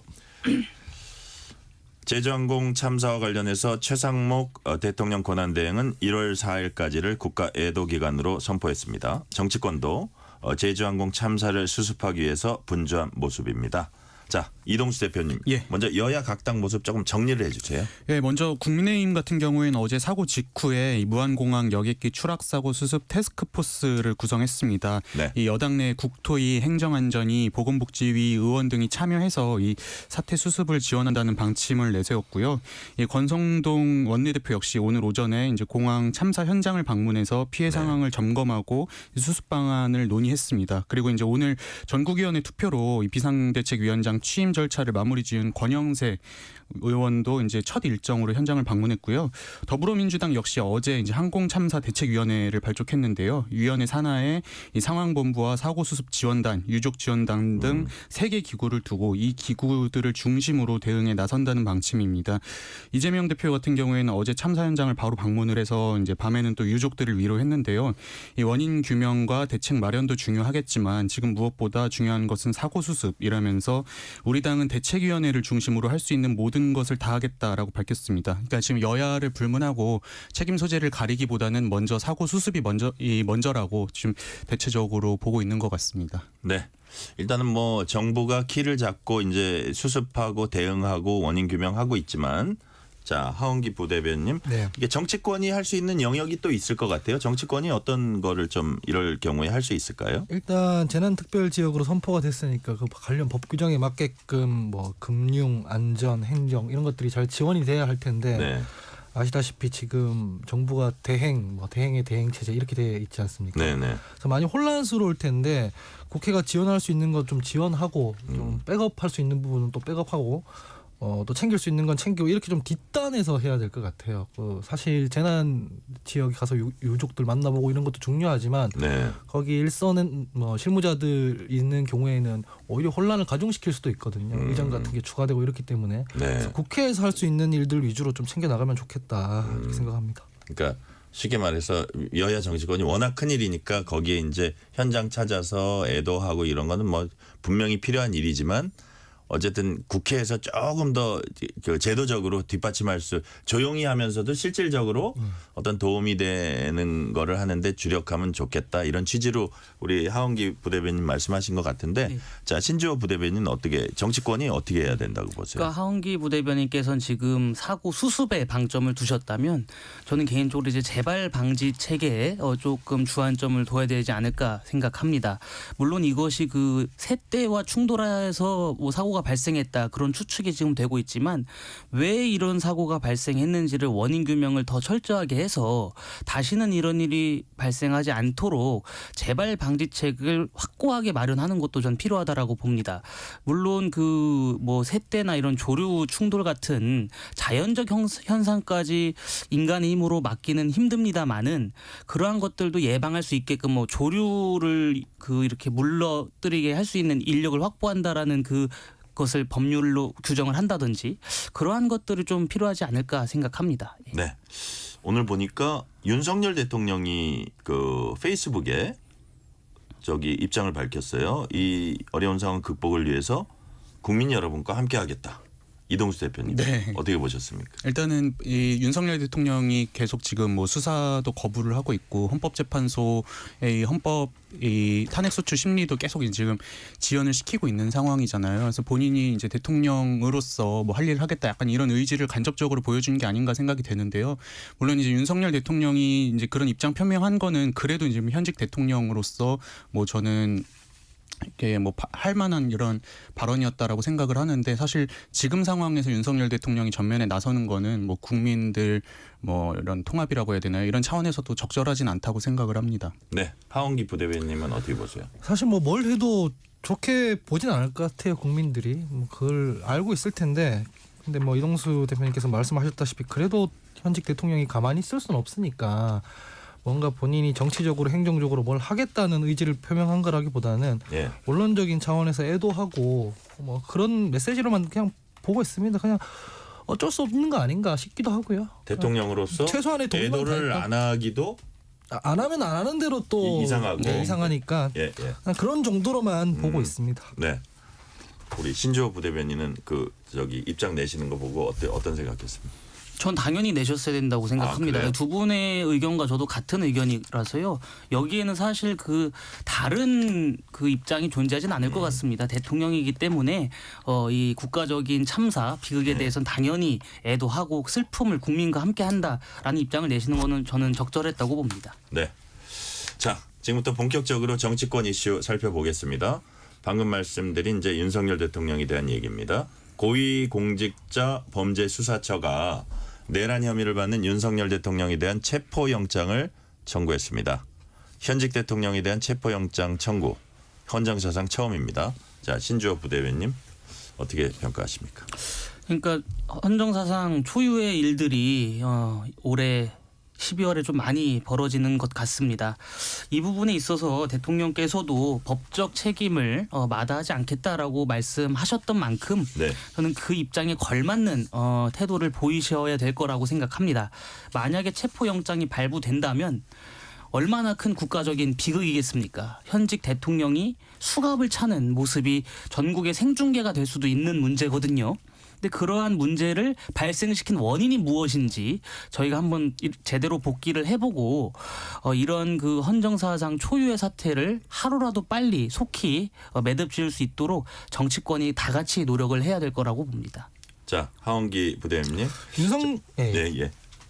체포영장 청구 현직 대통령에 대한 왜 이런 일이 벌어졌을까요? 윤석열 대통령은 현재 본인이 한 행위가 내란이 아니라는 입장이잖아요.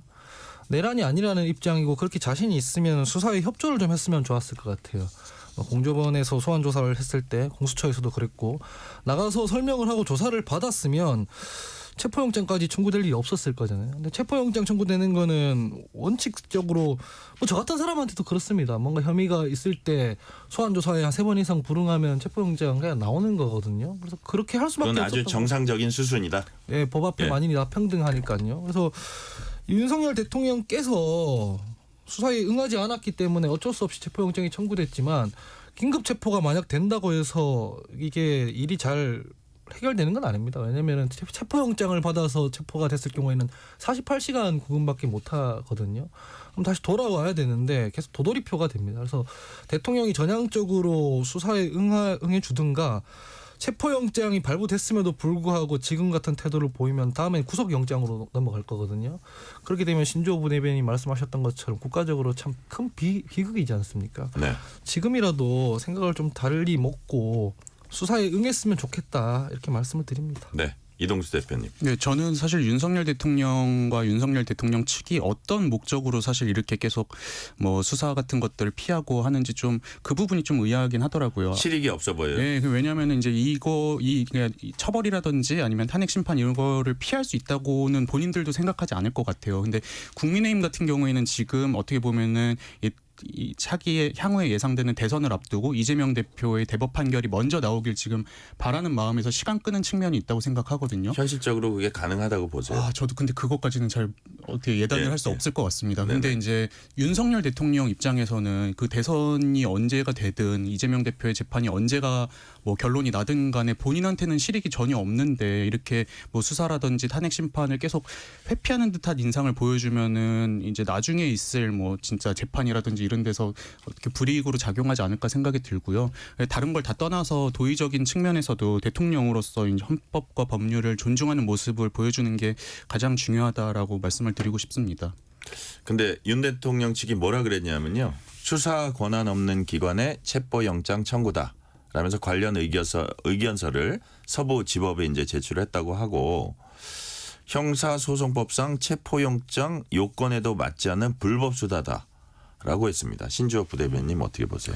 그러니까 윤석열 대통령의 변호인단 입장에서는 최대한 법적으로 다퉈보려고 하는 것 같습니다. 근데 그 법적으로 다툼에 있어서 기소 이후의 재판 과정에서 즉 사법부의 그 엄정한 중재 아래에서 이제 기소한 측과 다투는 것이 아니라 지금은 수사 단계 자체부터 다투는 거 아니겠습니까? 근데 그러한 말씀도 저는 뭐 일리가 있다라고 생각은 합니다. 개인적으로. 하지만 지금 상황에서 중요한 것은 이 계엄 사태에 대한 국민적인 그 의혹, 의구심을 해소할 필요가 있다라고 저는 보여져요. 다른 관계자들이 지금 다 구속되어 있는 상황이고 또 계속해서 어떠한 그 증언, 그 진술을 하고 있지 않습니까? 근데 그러한 것들과 전면 배치되는 이야기를 할 것이라고 한다면 저는 윤석열 대통령의 변호인단들이 그에 합당한 증거물을 내놔야 된다고 봅니다. 계속해서 이렇게 수사를 거부하고 이것이 뭐 적절하지 않은 수사다. 이것이 법률적으로 위반된 수사다. 이렇게 주장할 것이 아니라 우리는 이러이러하기 때문에 이것의 요건이 안 갖춰져서 수사 이렇게 소환 조사에 응할 수가 없었다. 이렇게 해야지 맞는 건데 3번 소환에 없고 또 3번 이렇게 나와서 조금 말씀을 해달라고 요청을 했음에도 불구하고 안 간 거 아니겠습니까 지금? 저는 그거는 좀 문제가 있다고 봐요. 변호인단이라도 대리 출석을 해서 네. 이러이러한 입장을 밝혔으면 지금과 같은 상황까지 안 왔겠죠. 자, 하원기 부대변인님, 우리 이동수 대표님은 실익도 없는 것 같은데 왜 자꾸 불응하고 이게 잘 이해가 안 된다는 말씀을 하셨는데 하원기 부대변인님께서 보시기에 윤 대통령 측이 계속 소환에 불응하고 있는 그 배경 뭐라고 보십니까?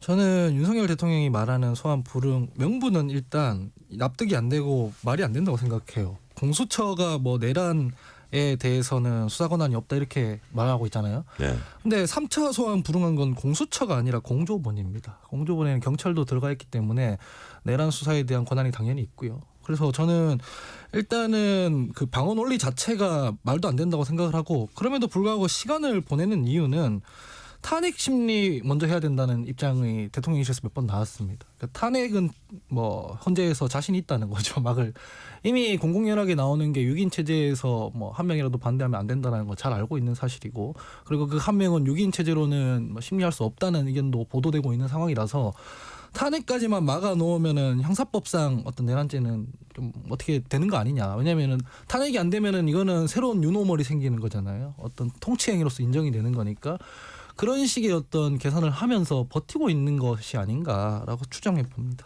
네. 자, 이동수 대표님 이 상황 어떻게 보세요? 근데 저는 이번에 체포영장 발부되고 나서 이제 윤석열 대통령 측도 좀 조급하다고 느껴졌던 게 이제 그 동안은 뭐 체포영장 청구, 청구에 대해서 이제 이쪽이 좀 조급하게 생각한다고 느껴졌던 게 그 동안 이제 뭐 헌법재판소가 탄핵 심판 서류 같은 것들 보낼 때 그것도 이제 답장도 안 하고 수령도 안 하고 뭐 압수수색 들어가도 이제 뭐 경호처가 맡고 이랬을 때도 입장 표명도 없다가 지금 이번에는 즉각적으로 변호사 선임계 제출하고 바로 입장을 낸 거잖아요. 네. 아마 본인들도 이제 슬슬 좀 위협을 느끼고 있는 게 아닌가 저는 그렇게 좀 보고 있습니다. 하나 더 여쭤볼게요. 이동수 대표께. 네. 체포영장 발부 여부 네. 어떻게 전망하세요? 뭐 사실 뭐 안 될 이유가 없지 않나 저는 그렇게 생각을 합니다. 지금 이게 뭐 어떻게 좀 할 말을 잃었습니다. 발부될 걸로 네, 예상된다. 발부될 걸로 예상되고요. 하원기 부대변인. 저도 그 똑같은 생각인데요. 그러니까 이런 겁니다. 우리가 정치적으로 혹은 언론에서 해석하기로는 이런저런 전략이 깔려 있을 것이다라고 말을 하고 있지만 사실 뭐 통치행위에서 하면서 극심한 여야 갈등 때문에 뭐가 안 풀리니까 불법 개헌까지 자행할 정도의 인물이었지 않습니까? 그러니까 그런 정도의 자의식을 가지고 있으면 뭐 수사기관에서 자기들 부를 때 감히 니들이 나를 지금 밀실에 앉혀놓고 조사하겠다고 이런 개인적인 이유일 가능성도 저는 있다고 생각을 하거든요. 체포영장 발부 저는 될 거라고 생각합니다. 그 처음에 이 사태가 터지고 나서 판사들 뭐 체포한다 이런 것까지 돌았기 때문에 사법부에서도 굉장히 격앙돼 있고 이거 보는 시선들은 다 비슷할 거라고 생각을 합니다. 근데 영장이 발부가 된다 한들 과연 경호처에서 그걸 순순히 협조를 해줄 것인가로 넘어가면 또 다른 국면이 펼쳐지거든요. 그래서 빨리 이게 좀 수습이 되려면 대통령실과 정부 인사들부터 공화국을 좀 수호한다는 그 입장에 서야 되는 거지 이걸 자꾸 정쟁의 차원으로 끌고 가려고 하면 곤란하다 이렇게 생각합니다. 와, 근데 수색영장하고 체포영장하고는 좀 다를 거라는 생각이 드는데 수색영장 같은 경우는 경호처한테 자주 막히잖아요. 이게 어느 정권이고 안 막힌 적이 없거든요. 그래서 이미 제출 이런 식으로 많이 이제 하곤 했었는데 자, 지금 하원기 부대변인 말씀하신 대로 신주호 부대변인께 여쭤볼게요. 만약에 체포영장 발부할 경우에 공조본이 이제 체포 시도하는 과정에서 경호처와 물리적 충돌 자꾸 전망만 하네. 빚어진다 안 빚어진다. 저는 빚어져서는 안 된다고 봅니다. 네. 예, 빚어져서는 안 되는 것이죠. 말씀하신 것처럼 압수수색 영장과 체포영장은 그 차이가 엄청나지 않겠습니까? 게다가 체포영장을 이유 없이 막는 행위는 엄연히 불법입니다. 불법이기 때문에 대통령 경호처에서 대통령을 지키기 위해서 사법부가 이 발부한 정당한 영장을 그런 식으로 막는다? 저는 그것은 국민들께 어떻게 비춰질지를 한번 고민을 해봐야 된다고 생각합니다. 근데 제 개인적인 생각입니다만 지금 사실 법률적으로만 따져봤을 때는 체포영장이 발부될 가능성이 있다고 보여집니다. 이 범죄 혐의라든가 그런 거에 상당한 이유가 있어야 되는 것이고 또 몇 차례 소환에 정당하게 응하지 않았을 때 체포영장이 발부가 되는 것인데 지금 공수처나 이 수사기관의 논리로는 3번이나 우리가 소환 조사를 해달라고 이렇게 요구했습니다마는 그거에 응하지 않았다라는 거 아니겠습니까? 네. 그러니까 법률적으로 봤을 때는 체포영장이 발부될 수도 있겠지만 현직 대통령 비록 탄핵 소추가 됐지만 아직 엄연히 현직 대통령이라는 신분인 사람을 과연 체포할 수가 있겠느냐, 그분을 향해서 체포영장을 발부할 수가 있겠느냐, 그건 한번 좀 면밀히 따져봐야 될 거라고 봅니다. 판사가 좀 고민을 할 지점이 있을 것 고민을 같다. 할 지점이 있을 겁니다. 예. 자, 다른 질문을 신조 부대변인께 하나 더 드려볼게요. 내란 혐의로 구속 기소된 김용현 전 국방장관의 변호인단이 민주당 이재명 대표와 국민의힘 한동훈 전 대표 등을 개헌법 위반으로 고발하겠다고 밝혔습니다. 어떻게 된 겁니까? 이 정상적인 사고가 안 되는 것 같습니다. 이분 어느 당에서 어느 당에서 나오신 거예요? 다른 분이 아니고 이 김용현 전 장관은 지금 구속이 되어 있는 거 아니겠습니까? 내란 혐의로. 게다가 계엄법을 위반했다는 이유로 한동훈 전 대표 등을 고발하려고 한다면 우리가 아직 계엄 체제여야 됩니다. 근데 계엄은 분명히 국회에서 190석이라는 그 190명 찬성이라는 네. 압도적인 의석으로 지금 계엄 해제 요구가 있었고 대통령께서도 그것을 받아들이셔서 계엄을 해제했습니다. 그럼 우리는 계엄 체제가 아니에요. 김용현 전 장관이 주장하는 일포고령 위반, 그것이 현 상황에서는 이게 적용이 될 수가 없다라는 겁니다. 네. 그러니까 지금 딴 세상에 살고 계시는 것 같아요. 그러니까 이런 식으로 하지 말고 그냥 본인이 지금 주어져 있는, 본인이 맞이해야 될 그 법률적인 판단에 있어서 성실하게 임하면 될 것인데 이재명 대표, 한동훈 전 대표를 같이 올감해가지고 이것을 최대한 정쟁화시키려고 하는 목적 같은데 이런 식으로 하다 보면 우리 국헌이 문란되는 거를 본인이 계속 자행하고 있다고 좀 봅니다. 자, 하원기 부대변인님 짤막하게 이 상황 어떻게 보세요? 네, 사실은 불법 계엄이기 때문에 말도 안 되는 건데 이 자체를 논리적으로 넘어가면 그렇습니다. 이 계엄법 위반이라는 게 그거잖아요. 국회 정치 행위를 했다는 게 계엄법 네, 위반인 네. 거잖아요. 그럼 이건 자백인 거죠. 국회에서 정치 행위를 통해서 계엄 해제를 했다는 것 자체가 뭐 계엄법 위반이라면 국회 권능을 그 기능을 중지시키려고 했다는 자백에 불과한 거잖아요. 그래서 딴 세상에 살고 있다는 그 평가에 동의하고요. 이런 것들이 본인 나중에 재판에서도 별로 안 좋게 작용할 것이다 이런 말씀드립니다. 자, 하원기 부대변인께 하나 더 여쭤볼게요. 이제 다른 주제로 넘어갑니다. 민주당이 최상목 대통령 권한대행을 향해서 헌법재판관 공석 3명을 임명하는 게 권한대행의 당연한 임무다라고 이제 강조했습니다. 그러면서도 임명 시한을 지금 당장 정할 필요는 없다라고 했습니다. 아마 참사 수습이 우선이라는 점을 강조하는 게 아닌가 이런 관측이 나오는데 이와 관련한 민주당 입장 지금 어떻게 됩니까?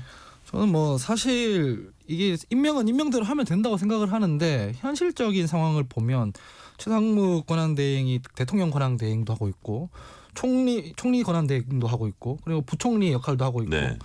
그다음에 행안부 장관도 본인이 지금 그 역할을 해야 직무 정지 상태니까. 되거든요. 그러니까 이게 지금 어제 발생한 참사에 대해서 수습하는 것도 급한데 다른 여러 가지 로드가 걸리기 시작하면 오히려 될 일도 안 되고 그러니까 여기서 좀 약간 완급 조절을 하고 있는 것이다라고 생각을 합니다. 네, 국민들 마음에 가장 아픈 부분이 그 참사기 때문에 민주당에서 그걸 감안한 게 아닌가 싶은 생각이 드는데 신조 부대변인 요런 이제 발언들은 민주당 상대 당이지만 발언을 어떻게 보셨습니까? 뭐 이렇게 수위를 좀 낮춰서 참사 수습이 우선이라는 입장에 대해서는 저도 공감하고 네. 상대당이지만 높게 평가합니다.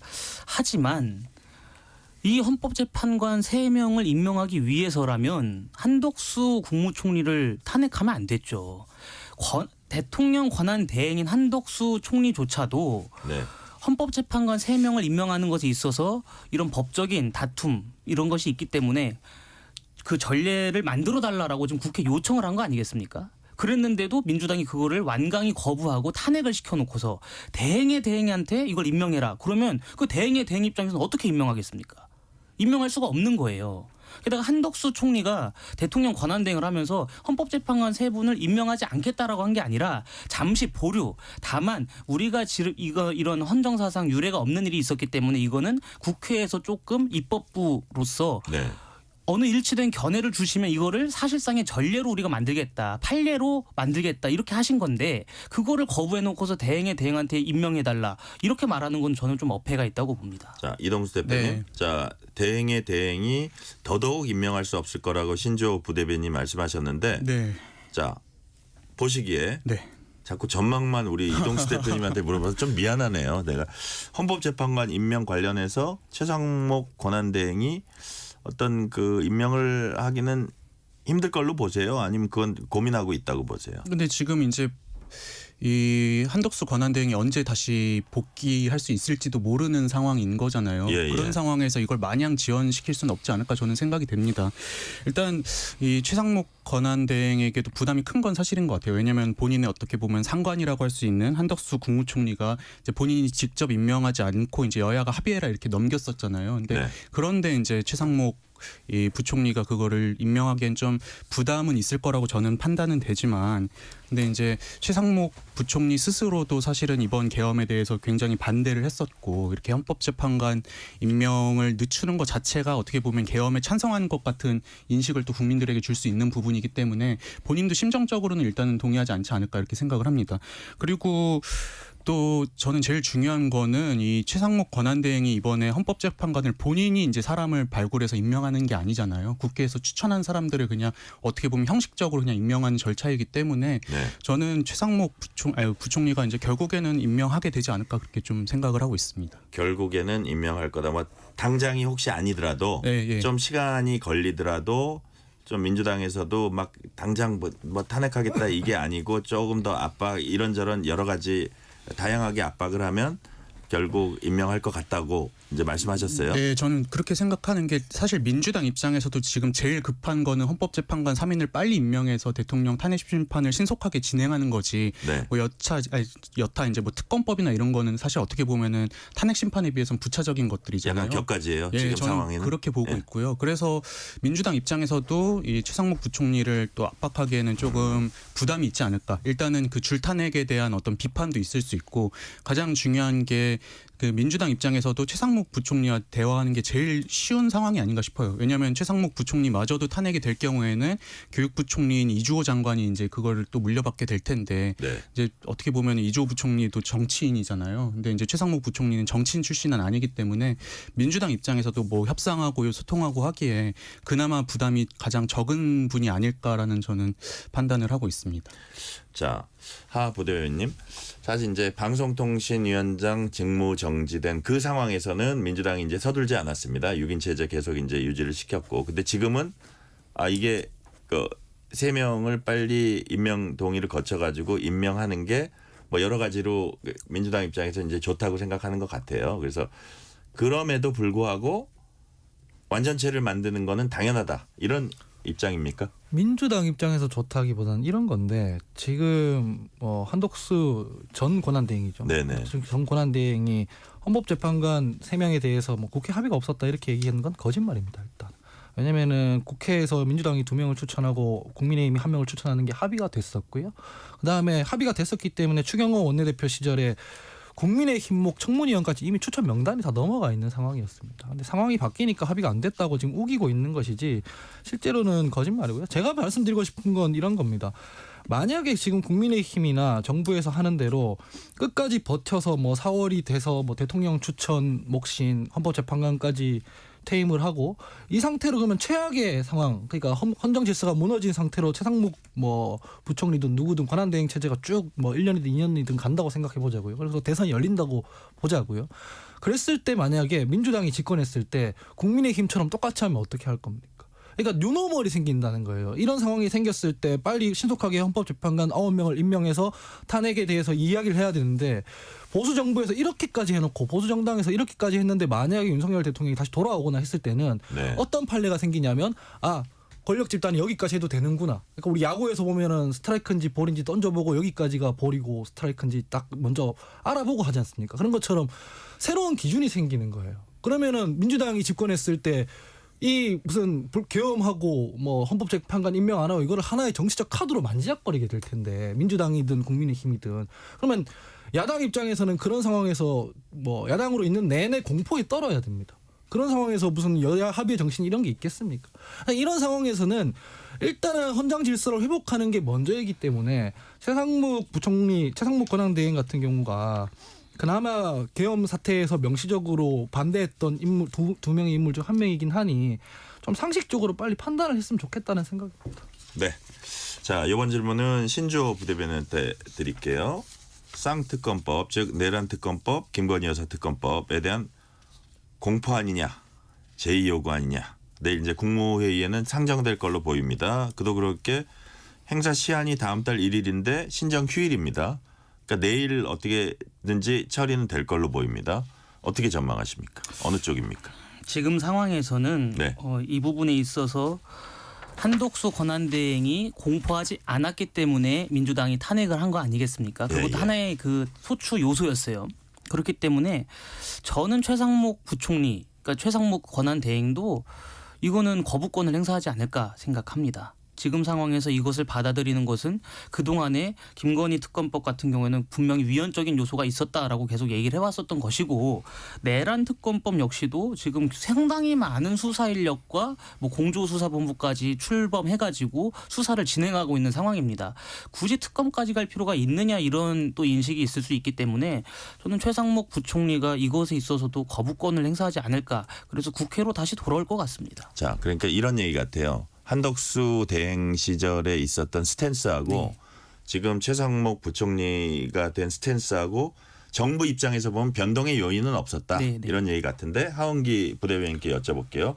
그렇다면 헌법재판관 임명하지 않고 있고, 근데 내일 또 여기에 제2요구안을 낼 경우에 두 특검법에 대해서 민주당은 그 시점은 확실치 않지만 어쨌든 기본 방침은 그렇다면 탄핵 소추를 진행한다, 이런 방침입니까? 예, 그런 방침이고요. 사실 그 외에는 다른 경로가 없습니다. 그러면 뭐 내란 특검도 하지 말고 김건희 특검법도 뭐 하지 말고 헌법재판소 임명도 안 하고, 그렇게 됐을 때 아까 전에 지금 이전 질문에서 말씀드렸다시피 헌정 질서가 붕괴된 채로 계속 갑니다. 권한 대행의 대행 체제로 2년 이렇게 가는 거거든요. 네. 그렇게 갈 수는 없지 않습니까? 그렇기 때문에 탄핵이라는 방법 말고는 뭐 뚜렷이 길이 없는 것인데, 탄핵도 방법이 아니죠. 탄핵도 방법이 아니기 때문에 얼른 여당이나 정부에서 상식적인 노선으로 돌아와야 된다는 것입니다. 저는 그래서 논리적으로 완결성이 있으려면 내란 특검법이나 김건희 특검법에 대해서는 제2요구권을 행사하고, 대통령의 제2요구권을 행사하기 때문에 동시에 임명권도 행사할 수 있는 거라서 헌법재판관도 임명한다,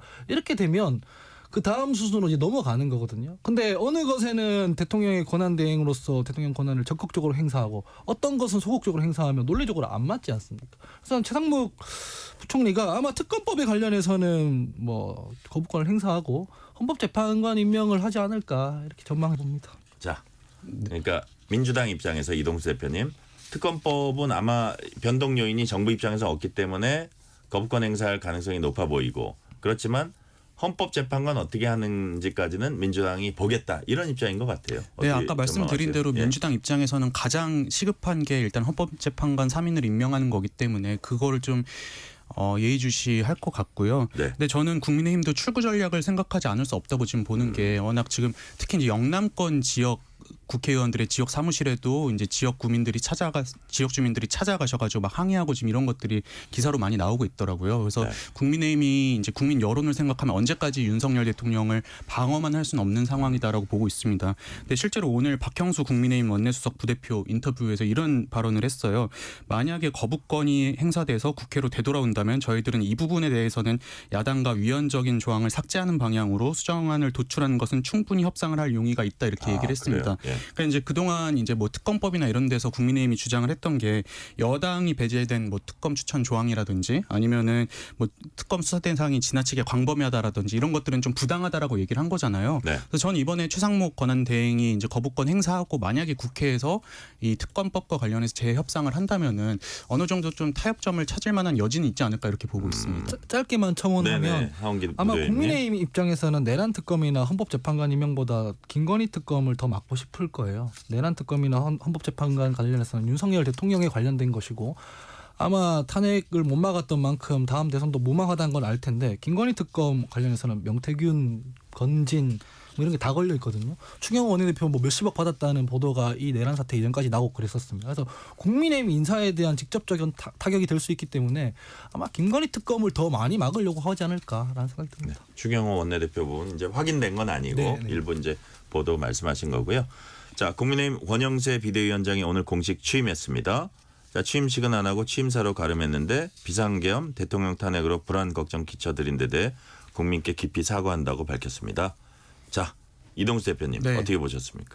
네, 저는 뭐 그나마 이제 국민의힘에서 비대위원장으로 여러분들이 이제 그 논의가 됐었잖아요. 근데 네. 그 중에 그래도 제일 무난하고 합리적인 분으로 선택했다 이렇게 생각이 됩니다. 권영세 의원 같은 경우에 물론 윤석열 정부 초대 이제 그 내각에 참여하기도 했지만 네. 이분이 이제 뭐 친윤이라기보다는 개파색이 옅은 분으로 또 평가가 돼 있었고 또 여야 두루 이제 좀 오랜 어떤 의정 활동 경험을 통해서 이제 여야의 두루 이제 인맥이 있고 이런 분으로 알려져 있잖아요. 그래서 네. 지금 이 어떤 국민의힘이 진짜 역대급 위기를 타개해 나가는 데 있어서 그래도 안정적인 리더십을 보여주지 않을까 이렇게 좀 예상을 하고 있고요. 네. 네, 또 저는 제일 중요한 거는 국민의힘이 지금 도로 자유한국당이 되지 않는 게 아닌가 싶어요. 그냥 과거에 박근혜 대통령 탄핵 이후에 이제 이 당시에 자유한국당이 더 이제 극우로 이제 감으로써 국민의 신망을 잃었었는데 권영세 비대위원장 같은 경우에는 그때 어떤 교훈을 되새기면서 좀 이제 국민 다수에게 좀 이렇게 어필할 수 있는 정당으로 좀 거듭났으면 좋겠습니다. 네, 시간이 이제 막 1분 반 정도 남았는데, 자, 하원기 부대위원님, 이제 원내대표 친윤, 당 대표에 해당하는 비대위원장 친윤. 그렇지만 이동수 대표님 말씀 따라 이렇게 좀 합리적이고 색채는 저기 옅고 그냥 경험도 많고 이런데 이게 과연 이른바 보수의 위기를 헤쳐나가는데 그다음에 지금의 어떤 그 국정 위기 여당의 위기를 헤쳐나가는데 어느 정도 역할을 할 수 있을까요? 이동수 대표님께서 국민의힘이 도로 자유한국당으로 돌아가지 않을까 우려하신다고 했는데 저는 그걸 넘어서 도로 민정당으로 돌아가지 않을까 우려합니다. 그러니까 전두환과 하나회가 만들었던 그 민정당 다음에 보수정당이 민자당이잖아요. 3당 합당 통해서. 지금의 국민의힘에 뿌리는 민정당이 아니라 민자당이에요. 그 민자당에서 배출한 보수 대통령이 전두환 감옥 보내고 하나회 숙청하고 해가지고 본인이 그 보수 진영에서 있었던 일들을 결자해지었지 않습니까? 민자당을 뿌리로 삼는 국민의힘이라면 본인들이 세운 대통령이지만 뭐 헌법을 위반해서 내란을 벌였으면 우리 스스로 결자 해지하겠다라는 마음을 보이고 그런 행동을 보이는 게 보수 진영의 뿌리를 지키는 길이다라고 생각해서 지금 이 도로 친윤당으로는 그런 모습이 전혀 안 보이네요. 네. 자, 신주호 부대표님 한 1분 정도 남았는데 네. 자, 앞으로 이제 어떻게 전혀 앞이 안 보인다고 하원기 부대표님 말씀하셨는데 지금 어쨌든 보수의 위기고 여권의 위기입니다. 이거를 어떻게 헤쳐나갈 수 있을까요? 어떤 점에 주안점을 둬야 될까요? 그러니까 권영세 비대위원장이 그 전국이 의결이 나기 전에 현 상황에서는 쇄신보다는 수습과 안정에 우리가 방점을 두겠다라고 그 원칙을 이야기했었습니다. 이 비대위 인선을 보니까 그 권영세 비대위원장이 천명했었던 원칙을 그대로 수행하고 있다라고 저는 보여지고요. 일단 무엇보다도 이 계엄 사태에서 우리 당을 분리를 시켜야 되는 것인데 오늘 취임하자마자 보도자를 냈습니다. 보도자를 내서 계엄 사태에 대해서 사과를 드리고 탄핵에 대해서 국민들께 송구하다라는 입장을 밝혔어요. 분명히 국민의힘은 계엄에 대해서 동의하지 않는다라는 입장을 밝힌 상황이기 때문에 그것을 기반으로 현재 혼란한 당의 상황을 하루라도 빨리 조기에 수습을 한 다음에 국민들께 다시 선택을 받을 수 있을 만한 노력을 해야 되겠죠. 저는 그런 쇄신책도 나올 것이라고 봅니다. 네, 쇄신책도 나올 것이라는 말씀까지 오늘은 듣겠습니다. 지금까지 신주호 국민의힘 상근 부대변인, 하헌기 전 민주당 상근 부대변인, 이동수 청년 정치 크루 대표였습니다. 말씀 감사합니다. 감사합니다.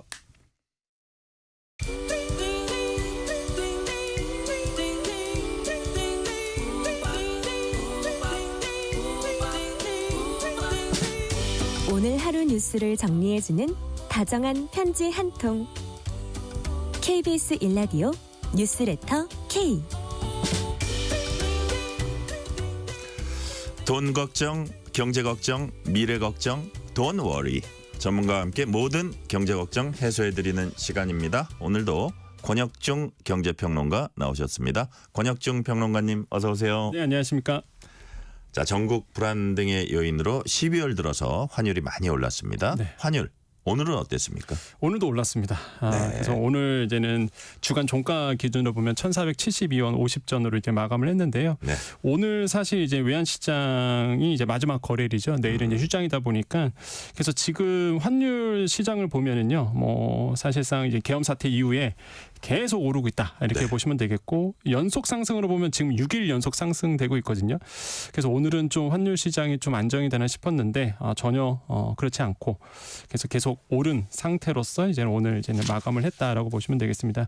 1,400원대 네. 사실 계엄 사태 있기 전에 이게 뉴 노멀이 될 것이냐 이런 어떤 예가 있었는데 일각에서는 설마 우리 환율이 1,400원 넘어서 그게 일반화가 되겠느냐라고 했는데 지금 뭐 일반화가 돼버렸죠. 그래서 일반화 정도가 아니죠 지금. 그렇죠. 그래서 1,400원이 뭐 기정사실화됐고 네. 일각에서는 1,500원 되는 거 아니냐 이런 네네. 예가 나오는데 1,500원은 아마 다 기억나시겠지만 IMF 때 그다음에 금융위기 때 두 번이었거든요. 네. 그러니까 지금 어느 상태인지 이제 아실 거예요. 만약에 1,500원대를 넘는다 그러면은 그 정도의 사실상 이제는 금융의 펀더멘털이 많이 흔들리고 있다라는 걸 아마 체감하시지 않을까 생각을 해봅니다. 자, 환율이 지난주에 장중한 때 1,480원대 후반까지 이제 네. 뛰었었고 이게 15년 만의 일이었다고요. 맞습니다. 이게 지금 1,480원대가 27일 날 장중 그렇게 올랐었는데요. 네. 일단 많은 분들이 그러실 거예요. 이게 환율이 오르면 뭐 뉴스나 이런 데 보면 뭐 환율 오른다 문제다 그러는데 난 별로 피부로 못 느끼겠는데라고 하실 텐데요. 이게 환율이 오르면 한 3개월 차 시차를 두고 실물 경제에 영향을 줍니다. 네. 그러면 이제 수입 물가가 높아진단 말이에요. 지금 이제 굉장히 높아진 상태입니다. 또 수입 물가가 이게 한 3개월 후에 이제는 고스란히 이제 피부에 느끼실 거예요. 물가 더 오릅니다. 네. 지금 아마 쉽게 설명드리면 기름값 체감 못 하실 거예요. 지금 이제 기름값이 왜 안 떨어질 거야? 왜 안 떨어지지? 아직도 높은데 그러실 텐데 국제 유가가 지금 서부 텍사스주 같은 경우에 한 70달러 선에 있거든요. 예전부터 많이 떨어진 겁니다. 근데 체감적으로 기름값은 굉장히 높아요. 왜 그러냐면 환율이 높아서 사오는 가격이 높아지는 겁니다. 유가는 떨어져도 사실상 환율이 높다 보니까 이 피부로 체감이 안 되는 거죠. 그러니까 이런 게 이제는 앞으로 계속적으로 이제 우리 일상생활에 영향을 미치게 될 거예요. 그러면 이게 환율이 높아진다는 게 이게 나하고 밀접한 관계가 있구나 이게 피부로 느끼시는 거죠. 그래서 저는 굉장히 내년도 어렵다고 아마 많이 이제 들으셨을 텐데 실제 굉장히 어려울 것 같고요. 무엇보다 저는 꼭 말씀드리고 싶은 게 내년 한 해는 버티는 한 해가 되지 않을까 생각해요. 그러니까 직장 다니신 분들은 네. 버티시는 게 굉장히 좋은 지혜라고 저는 생각을 하거든요. 중요하다. 네, 그래서 아마 이 라디오를 듣고 계시는 우리 그 이제 아내분들 계신다 그러면 남편분에게 오늘 힘들지 않냐 좀 밥도 많이 해주시고 따뜻한 된장찌개. 네 맞아요. 그래서 아니면 이제는 김치찌개. 네 그래서 내년도 잘 버틸 수 있도록. 네. 해주는 게 좋지 않을까 해서 내년은 무조건 버텨야 된다 이렇게 좀 생각을 해봅니다.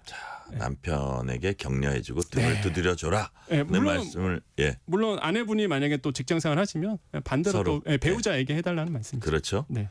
자, 아까 1,500원대 얘기하셨는데 1,500원대로 올라설 거란 전망도 일부 나옵니다. 네. 우리 평론가님 보시기에 실제로 그럴 가능성 있다고 보세요. 지금 이제 두 가지 케이스예요. 정치적 불확실성이 계속적으로 이어진다. 플러스 이제 트럼프 2.0 시대가 이제 도래합니다. 1월 20일부터. 네. 그럼 그거가 이제 중첩이 되면은 아마 진짜 1,500원대도 갈 수 있다. 라고 이제 생각이 드는 거죠. 왜냐하면 정치적 불확실성이 계속적으로 이어진다 그러면 제가 봤을 때는 국가적인 신뢰도죠. 그러니까 신용 등급에 대한 하향 전망도 나올 수 있거든요. 그러면 이제 뭐 바로 1,500원 뚫어낼 거고요. 그렇기 때문에 뭐 가능성은 충분히 열려 있다 이렇게 볼 수가 있어요. 그래서 환율이 오르는 요인이, 그러니까 환율에 영향을 준 요인이 뭐 따져보면 한 4가지 정도 됩니다. 그러니까 한마디로 이제는 수요와 공급의 영향이라고 보시면 되겠는데 네. 달러가 우리 많이 들어오면 돼요. 많은 분들이 이제 원화 가치 올려주고 이렇게 되면 되는데 사실상 아시는 대로 우리나라의 투자가 안 이루어지거든요. 그러니까 다 달러 싸들고 나가다 보니까 뭐 환차손 때문에 다 외국인들이 나가시잖아요. 투자하신 네. 분들이. 그러다 보니까 수요 공급이 깨지는 거죠. 그래서 이제는 계속적으로 원화 약세가 나오면서 환율이 계속 높아지고 있는 거고, 그다음에 금리의 차이, 두 번째가 이제 금리의 차이인데 미국 금리가 상단이 4.5, 우리가 네. 이제 3%입니다. 1.5% 포인트 정도 벌어져 있거든요. 네. 여러분 쉽게 생각하시면 돼요. 돈이 있어요. 예를 들어서 그러면 금리 10,000원 주는 쪽으로 당연히 가실 거죠. 당연하죠. 네, 마찬가지입니다. 투자자들도요. 네. 금리 높은 쪽으로 가요. 그러니까 미국 쪽으로 갑니다. 그러니까 당연히 돈이 나가겠죠. 그래서 원화가 더 약세가 되는 거고, 그래서 이제는 환율이 높아질 수밖에 없고요. 세 번째로는 경제 상황인데 우리나라의 경제 성장률 내년도 예상치가 한국은행이 1.9% 성장 네. 이렇게 얘기를 했고요. IB 쪽 같은 경우는, 그러니까 투자은행 쪽에서는 더 밑으로, 그러니까 1% 중후반으로 보고 있습니다. 그러니까 성장률 자체가 둔화된다는 거죠. 내년도에. 그렇게 된다 그러면 일단 이런 것도 환율에 좀 영향을 줄 수밖에 없고 마지막으로 이제는 또 영향을 주는 게 바로 정치적 안정성인데 투자자들이 봤을 때 이 나라가 굉장히 정치적으로 안정돼 있어요. 그러면 투자하겠죠. 근데 지금 우리나라는 그렇지 않은 상태죠. 그러다 보니까 이 환율이 원화 가치가 더 떨어질 수밖에 없는 그래서 계속적으로 환율이 오를 수밖에 없는 상황이 지금 딱 그러니까요. 대입을 해도 딱 이거밖에 안 나오는 거죠. 그래서 환율은 계속 지금 오르고 있는 추세다. 그래서 오늘 1,070원대, 1,470원대 뚫고 마감을 했는데 이런 점들이 굉장히 좀 안타깝게 좀 생각하고 있습니다. 그 이후에는 그게 만약에 뭐 1,500 가까이 가거나 하면 단기적일지 뉴노멀이 될지 이것도 이제 관건이 될 거고 그렇다면 지금의 고환율 외환 당국은 어떻게 방어하고 있습니까? 그러니까 외환 당국은 지금 이제 총 3가지 정도로 이제 보고 있습니다. 보통 우리가 환율을 방어한다라고 이제 봤을 때는요. 일단 첫 번째는 이제 구두 경고를 합니다. 구두 경고는 야 이거 이대로 가면 안 돼. 이제는 슬슬 이제 개입할 거야 이렇게 얘기를 하거든요. 근데 지금 보면 구두 경고도 했고요. 그다음에 두 번째로 환율의 시장에 개입하는 게 실질적인 개입을 하는 게 바로 이제 외환 보유고 쓰는 거죠.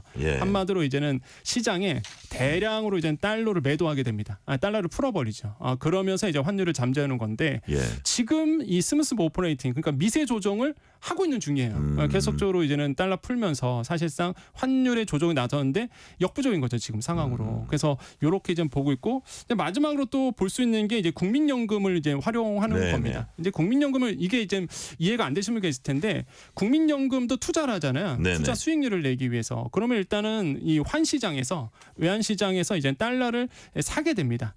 그렇게 된다 그러면 시장에서 달러를 또 많이 사다 보니까 당연히 이제 달러 가치가 높아지잖아요. 그 환율이 또 높아져요. 그래서 이제는 외환 당국은 야 그러지 말고 외환 시장에서 달러 사지 말고 우리가 직접 줄게. 외환 보호가 있으니 여기서 그냥 직접 써. 그다음에 나중에 갚어. 요거거든요. 그럼 전혀 외환 시장에 영향을 주지 않잖아요. 이런 방식으로 이제는 운용을 하는 거죠. 그래서 이제는 국민연금 쪽으로 계속적으로 이제는 외환 시장에서 사지 말고 우리한테 갖고 가라. 이렇게 얘기를 하면서 개입을 하고 있는데 이게 좀 약간 역부족이다로 보는 거죠. 지금 계속적으로 환율이 높아지고 있는 추세잖아요. 잡지를 못하는 거니까. 그래서 이런 점들이 지금 좀 시장의 불안감이 높아지고 있다. 이렇게 생각을 해봅니다. 자, 환율 방어를 위해서 이렇게 개입하고 있는데 역부족이다. 그래서 원화 가치가 계속 이렇게 떨어지고 있다는 설명까지 주셨고요. 자, 그렇다면 이렇게 환율 대응하기에 우리 외환 보유고는 충분한 상태입니까? 저는 뭐 충분하다고 봐요. 그래요? 그러니까 많은 분들이 좀 걱정을 많이 하시더라고요. 보니까 우리나라 외환 보유고가 계속 줄고 있는데 줄고 있는 건 맞거든요. 줄고 있는 건 맞는데 그렇다고 해서 우리가 뭐 과거처럼 환사태가 일어날 정도로 뭐 불안한 지금 외환 보유고를 가지고 있냐 전혀 그렇지 않죠. 4천억 달러를 넘기고 있기 때문에 물론 하락은 하고 있지만 줄고는 있지만 그래도 일단은 뭐 지금 상황에서 시장에서 걱정할 정도의 부분은 아니다. 그래서 시장에서 본다 그러면 세계 9위 정도를 외환 보유고를 가지고 있습니다. 근데 문제는 시장에서 걱정하는 거는 계속적으로 외환 보유가 소진이 되다 보니까 이 부분에 대해서 이제는 우려스러운 목소리가 있지만은 그렇다고 해서 우리가 막 심리적으로 불안해하거나 뭐 큰일 났다라고 뭐 외환 보유고 때문에 뭐 환율은 문제겠지만 저 외환 보유고 때문에 큰일 났다 이거는 조금 그 수준은 아니다. 그런 수준은 아니다. 그래서 너무 이렇게 걱정할 필요는 없다. 외환 보유고 측면에서 본다 그러면 그래서 그렇게 좀 보시면 되겠습니다. 자, 아까 환율 방어 3가지 얘기하시면서 세 번째로 이제 국민연금 이용해서 하는 거 투자해가지고 한다고 하셨는데 이 관련되는 얘기를 지난주에 이창용 한국은행 총재가 외환 시장에서 국민연금의 영향력이 커졌다 이렇게 말했습니다. 역시 비슷한 맥락 같은데 무슨 뜻인가요? 그렇죠. 이제 국민연금이 우리나라의 연기금이요. 사실상 세계에 나와도 사실상 굉장히 큰 규모로 우리나라는 이제 투자를 하고 있거든요. 근데 이제는 그런 거죠. 이제 한국은행 총재가 얘기하는 것은 사실상 이제 외환 국민연금이 아까 말씀드린 것처럼 이제 달러를 사고 팔고 이렇게 거래를 하게 됩니다. 그때 이제 그 규모가 크다 보니까 이거를 활용해서 이제 환율을 어느 정도 컨트롤하자라고 얘기하고 있는데 이제 국민연금 입장에서는 이제는 뭐 과도한 해석이다 이런 평가를 하고 있어요. 그래서 사실상 뭐 최근 원달러 환율 이게 사실상 뭐 국민연금이 대량으로 그 달러를 샀기 때문에 환율이 높아졌다. 이거는 아니다. 우리 쪽에서는 그렇게 하지는 않는다. 그래서 그게 크지도 않고 규모가 그렇기 때문에 뭐 국민연금을 통해서 달러를 조정한다는 거는 좀 맞지 않다. 이렇게 좀 얘기를 하고 있어서 이런 것도 사실 금융계에서는 좀 이렇게 티격태격하고 있다라고 말씀을 드립니다. 최상목 경제부총리가 대통령 권한대행을 맡게 되면서 오늘 F4 회의 거시경제금융현안 간담회는 이창용 한국은행 총재가 주재를 했습니다. 네. 경제부총리가 대행으로 간 상황. 경제 운용에는 뭐 차질이 없다고 보세요? 글쎄요. 저는 뭐 영향이 좀 있을 거라고 봐요. 왜냐면 컨트롤 타워가 없잖아요. 네. 사실상 주재하는 게 사실상 경제부총리가 이제 주재를 하게 되는데 지금 차관이 해야 되는 거예요? 어떻게 되는 그렇죠. 거예요? 원래는 예. 경제부총리가 하게 예. 되는데 근데 지금 아시겠지만 이제 권한 대행을 하고 있습니다. 예, 지금 예. 이제는 안타까운 사고 때문에 현장에 가 계셨잖아요. 그러다 보니까 이 주재를 할 수가 없었던 거죠. F4 회의를. 예. 금융 부서에 대한 4개 부서가 모여서 회의를 하게 되는데 그래서 한국은행 총재가 그걸 대신해서 이제 진행을 했습니다. 근데 무게감이 좀 떨어질 수밖에 없고 하나는 이제 재정, 하나는 이제 통화거든요. 이 두 수장이 만나서 재정과 통화에 대한 미팅을 하면서 앞으로의 갈 길을 정하게 되는데 사실상 이제 재정을 맡았던 기재부 장관이라든지 뭐 경제부총리가 겸임을 하고 있다 보니까 네. 이게 한 축에 빠지다 보니까 사실상 무게감이 좀 떨어진다라는 약간 얘기가 차질은 나오는 있을 거죠. 수 있지 않겠냐? 예, 그렇게 그렇죠. 보시는 그래서 거죠? 이게 좀 안타까운 거죠, 사실. 네. 지금 이제 시장에서는. 자, 한국은행은 내년 기준금리 추가 인하를 예고했습니다. 네. 추가 인하 예고 어떤 의미가 있습니까? 그러니까 왜 추가 인하를 할까라고 생각하셔야 돼요. 일단은 경기가 너무 안 좋습니다. 경기 하방 압력이 굉장히 높아요. 그래서 제가 아까 말씀드렸죠. 버텨야 된다. 그러니까 내년도 굉장히 경제 상황이 악화될 수 있다 보니까 하방 자영업자도 압력 때문에 버티고 샐러리맨도 버텨야 한다. 그렇죠. 직장인들도 일단 회사 계속 다니시는 게 저는 추천드리고요. 그래요? 계속 버티시는 게 중요하고 소상공인도 마찬가지죠.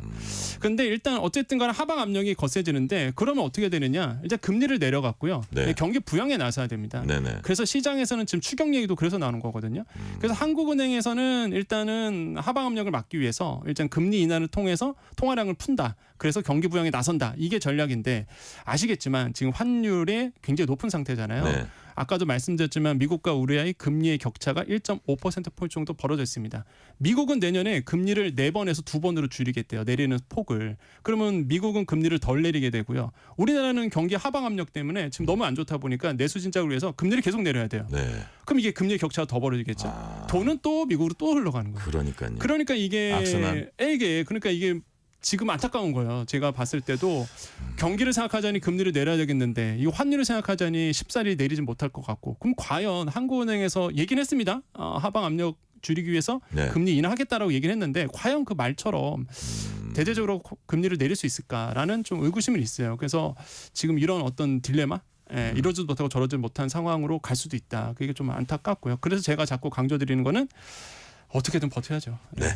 자, 고환율로 인해서 뭐 수입 물가라든지 뭐 결과적으로 어떤 소비자 물가라든지 경제 전반적으로 파장이 예상됩니다. 네. 특히 타격받는 산업 분야 어떤 게 있을까요? 일단 수입 쪽은 당연히 이제 타격을 받을 수밖에 없습니다. 네. 환율이 높아진다 그러면 이제 타격을 받는 게 원자재를 사오는 쪽이거든요. 그럼 잘 생각해 보세요. 원자재를 석유화, 철강 이런 거요? 예, 예. 원자재를 사오는 쪽이 어딜까라고 본다 그러면 석유도 있을 거고요, 네. 철강도 있을 거예요. 그런데 그렇게 얘기하면 아마 청취자분들께서 머나먼 얘기를 생각하실 거예요. 그럼 피부에 와닿게 말씀드릴게요. 부동산 어떨까요? 부동산 원자재, 철강, 그다음에 시멘트, 우리 다 외국에서 갖고 들어오거든요. 가격이 높아질 수밖에 없어요. 예. 그럼 잘 생각해 보시면 더 피부에 와닿게 말씀드리면 1기 신도시 재건축 들어가잖아요. 분담금 엄청 높아질 것 같은데요. 제가 봤을 때는. 왜냐하면 공사비가 계속 오르고 있고요. 그러니까. 지금 환율 계속 높아지잖아요. 그러면 시멘트 가격 다 오를 수밖에 없고 철강 가격 오릅니다. 그러면 건설 자재가 다 높아지면은 건설사들은 당연히 분양가 높일 수밖에 없고요. 그럼 만약에 재건축 들어간 쪽은 조합원들의 그 분담금도 더 많아질 수밖에 없어요. 그럼 재건축이 제대로 진행되냐 그러니까요. 이런 어떤 문제도 있고 그러니까 이게 부동산 쪽에도 영향을 미칩니다. 그래서 환율이 높아진다는 게 실물 경제에 차곡차곡 이제 영향을 준다는 거죠. 그래서 이게 머나먼 얘기가 아니다. 네. 이것도 굉장히 주의 깊게 그래서 보셔야 된다고 말씀드립니다. 자, 고환율이 일부 수출 기업엔 또 호재로 되기도 하죠. 맞습니다. 보통 이제 고환율이다 그러면은 많은 분들이 딱 떠오르는 투자 상품이 뭐냐면 네. 수출주예요. 수출주. 그럼 대부분 딱 떠오르는 게 조선. 그다음에 자동차 네. 이렇게 생각하시는데 투자 혹시 하시는 분들을 위해서 잠깐 힌트를 드리자 그러면 K-그리드 쪽을 보셔야 됩니다. 그러니까 네. 전력망. 왜냐하면 지금 AI 시대잖아요. 그럼 막대한 전력이 필요하거든요. 근데 우리나라가 되게 잘해요. 그런 것도 잘 만듭니다. 그래서 이제는 뭐 미국 쪽으로 수출이 되게 잘 되고 있거든요. 그래서 실제 이런 어떤 K-그리드 전력 기자재 쪽. 그래서 실제 올해 2024년도 코스피 상승률 1위가 뭐였냐 그러면 이 전력망과 관련된 회사가 상승률 1위였습니다. 한 해 동안. 왜냐면 계속 고환율 상태가 있다 보니까.